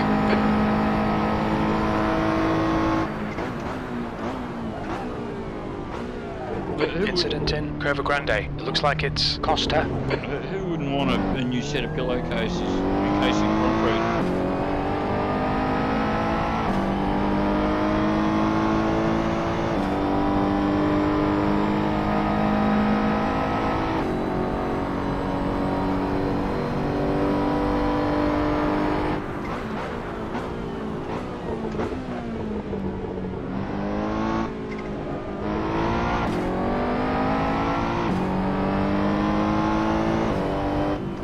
Cruising at home by the looks of it. He's slowed right down.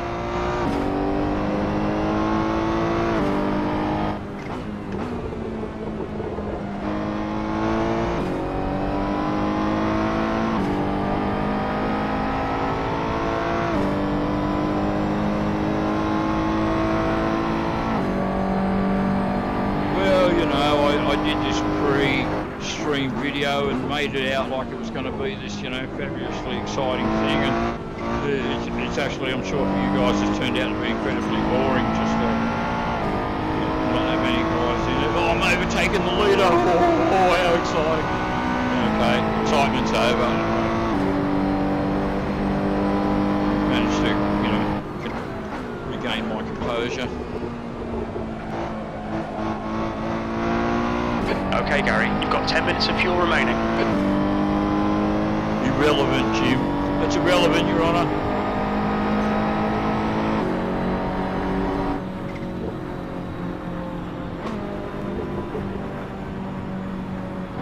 Is it over? You're supposed to tell me it's over, Jim.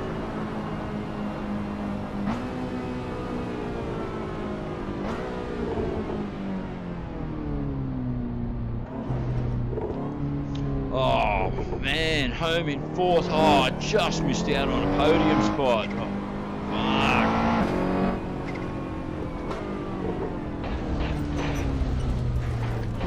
fuck. Track limits. Oh, I know that, Jim.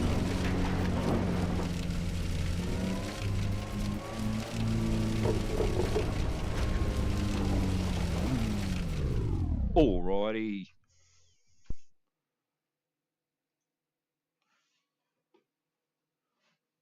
Well, believe it or not, guys, I actually really enjoyed that race. That was cool. Yeah, apart from a couple of mishaps, for the better part of an hour and a half there, drove pretty consistently. Anyway, back across to chat here. So, Chew's still here. He's just dropped in a comment. Dude, awesome. And still got 3 guys watching. So just going back up to a couple of the... fucking VR's just... Oh, no, it's back again. Oh, no, it's gone again. Play area not found. That's an Oculus thing. Battery into the handset. VR drops out again. Right. So it's hand controller down on the floor. Continue. Define play area. Don't need to do that when I'm safely sitting in a car seat. Acknowledge setup. Okay, we're back again. No, it's going to die again because... Yep. Hey, at least it lasted till the end of the race. It didn't conk out on me mid-race. That's a good thing. So, set floor level. Define play area. Skip. Is it going to stay this time? No, it's going to die on me again. Just when I wanted to just like read the chat. Did you guys hear that? That was the VR conking out again. What if I sit back a little? Well, maybe that'll help. I'll see if I stay connected this time. Anyway, guys, thanks heaps for watching the stream. It actually looks like my VR is working again, I think. So looking here, I like Bosey. I don't know what Bosey is. So let's have a look here. Getting up back near the top of the stream. You guys have actually left quite a few comments this evening, been happily chatting away there. Bender says, this is like way back up the page. Speaking of the election, Chew, I almost got worried because I saw the all Dreamtime game on Channel 7 at the same time, but that was in Sydney. Okay, sorry. No, not quite sure. I know it's some sport-related thing there, Chew. I do letterbox drops and man polling stations handing out flyers for freedom parties. It's insane. The Labor Greens creatures are just awful. Oh man, the Greens, fuck that Lydia Thorpe, for example. Jesus Christ, I'm more Aboriginal than her, and I'm Austrian, so she's Australia's answer to Elizabeth Warren. Instead of Elizabeth Warren being called Pocahontas, right? What we do, we get Lydia Thorpe. We call her Benelong. And we call her, what was the one that died recently? A Gulpalil. We'll call her Lydia Gulpalil. We'll just call her Gulpalil. Rich, it's good fun. You've been voting stations. Have you seen them? I love walking up to the both the ALP and the LNP guys, and you know they look really hopeful. That I almost put my hand out like to receive their vote thing, and then I just like suddenly turn away from them at the last minute because I already know like how I'm going to vote and how to vote when I get there. So I don't need these sheets. So I just like to tease them, make them think that I give a shit about their fucking party. Genuine question, not being narky or anything. Okay, how do you stand next to those Labor Greenies, Independent Greenies? Yeah, would drive me nuts, says Richard. Yeah. Speaking of driving, that's you're nuts and all of that. That's what I've been doing for the last hour and a half, driving my nuts. I put my open hand palm towards them and tell them to get away. Yeah, I do that when you get the pop-up hawkers in the supermarkets and that are trying to sell you whatever it is. I don't fucking know because I do this. I just go, no, not for me, thanks. Yeah, show them the hand. Sorry, don't do hawkers. I'm not, I don't go out of my way to be fucking rude to them beyond that. I just give the, no, not interested. If whatever you're selling was really great, it would sell itself and you wouldn't need to like try and stick your fucking self in front of me to try and sell it to me. That's my logic. I'm sticking to it. And then we get a chooses get a 122 lap, Gary. That would be impossible. Chew. Getting down towards the bottom of the comments and all of that now. Be skeptical. Why not? Yeah, exactly. You should. Just about everything you should take with a grain of salt. You know, I would take when Trump used to go on about the lowest unemployment, you know, I'd have a hunt around and actually see if that were true. I wouldn't just take his word for it, even though I was, you know, big Trump supporter and believed in the God Emperor. Brace yourself for life after the election and climate experts there. Oh God.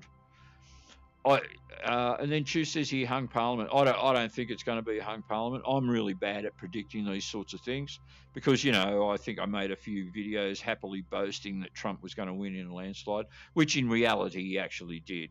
Because I've seen numerous videos on all the different shit that went on. It's, you know, the election was definitely stolen. But Chu says he hung Parliament. Yeah, my prediction is that Albo will get in, but not by much. I actually think it's going to be pretty close, but I'm pretty sure Labor will get up because, you know, the large majority of Australians are fucking stupid. The thing that should have killed it in everybody's mind with Albanese was when he was asked about the cash rate and he didn't know, and asked about the unemployment rate and he didn't know. That should have set alarm bells ringing when even the fucking average bogan fucking Australian that knows fuck all knows what the cash rate and the unemployment rate is. The fact that the opposition leader didn't know, and then, you know, Gallagher, the shadow finance minister, can we ask her? They ask her, and she goes, the cash rate is 0.1%. Yes, that's correct. Oh, thank God. It was like she was taking an educated guess. I reckon she crapped her pants actually, in the milliseconds before she came up with the answer, and she just happened to get it right.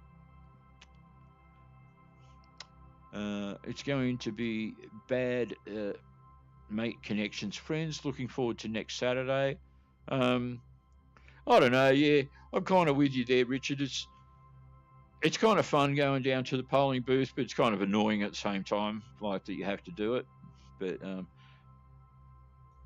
you know, I still reckon he'd never get up. So I tend to vote. I think last time I actually voted for the fat man. Mainly because I agree with what he says about Chinese influence in the country. This time, I don't like his advertising campaign. I reckon it's a pretty ridiculous and more detrimental to his cause to get up and say, "Oh, the Labors are giving their votes to preferences to the Liberals, and the Liberals are giving their preferences to Labor. A vote for Labor is a vote for Liberal." It even just sounds like a stupid thing to say. A vote for Labor is a vote for Labor. It's not a fucking vote for Liberal. And I don't know that there's even any evidence that they're giving preferences to each other. But he should actually be really trying to cash in on the anti-Chinese sentiment. He shouldn't be making a big song and dance about, you know, the vote-winning thing for me is getting rid of the mask mandates, vaccine mandates, you know, issues about freedom of speech, freedom of expression. These are the things that could really win him votes with sane and middle Australians, not the other stuff they're coming out with.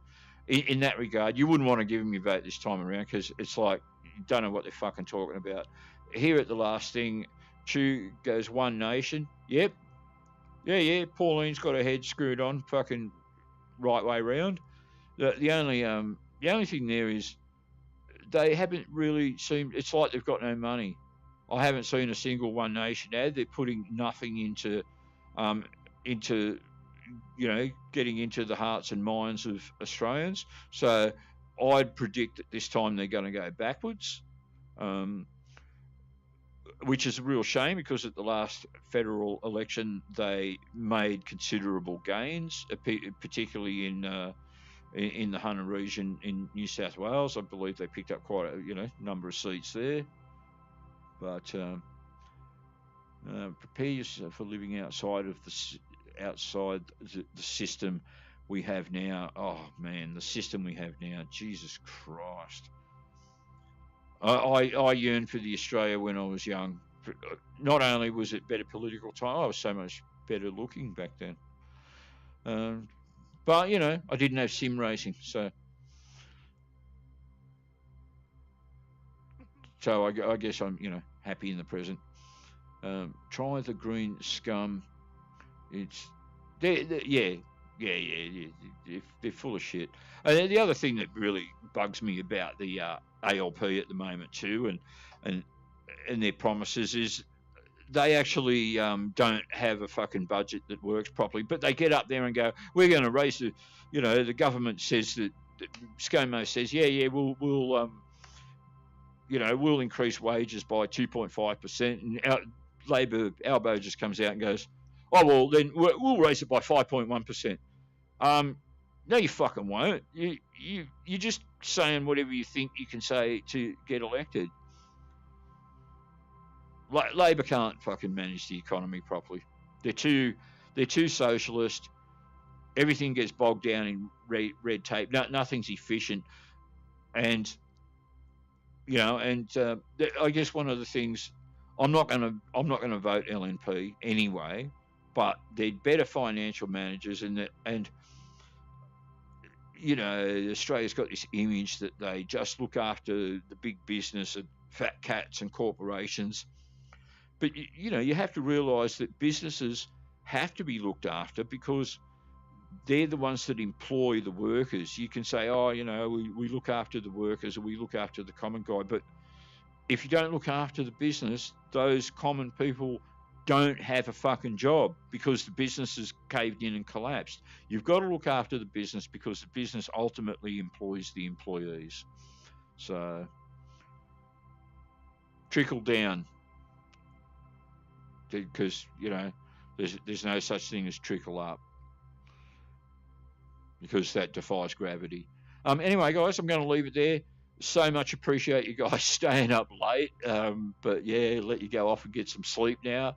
I'll probably go off in a bit and do the same. I will just have a bit of a check of the stream and make sure the graphics and everything looked okay.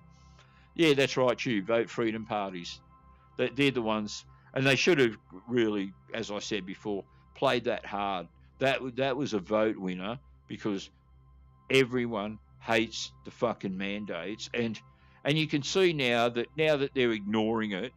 I made the joke a couple of weeks ago. McGowan dropped the indoor mask mandate as soon as the last of his kids went into hospital with COVID. So, and he, I think he got COVID as well. So, or at least I know he had to isolate.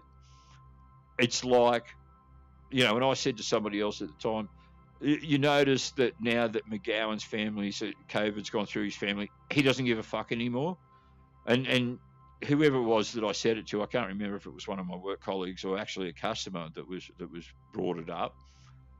They said, "Oh, actually, you're right. I didn't think of it that way, but you're right. He did. He didn't care. He didn't give a shit about it anymore once it didn't affect him, right?" And that doesn't surprise me about McGowan at all. Or as I like to call him, McStarlin, Mark McStarlin. Anyway, guys, thanks for watching. Take care. Be good. I know that you will, and I'll see you next time.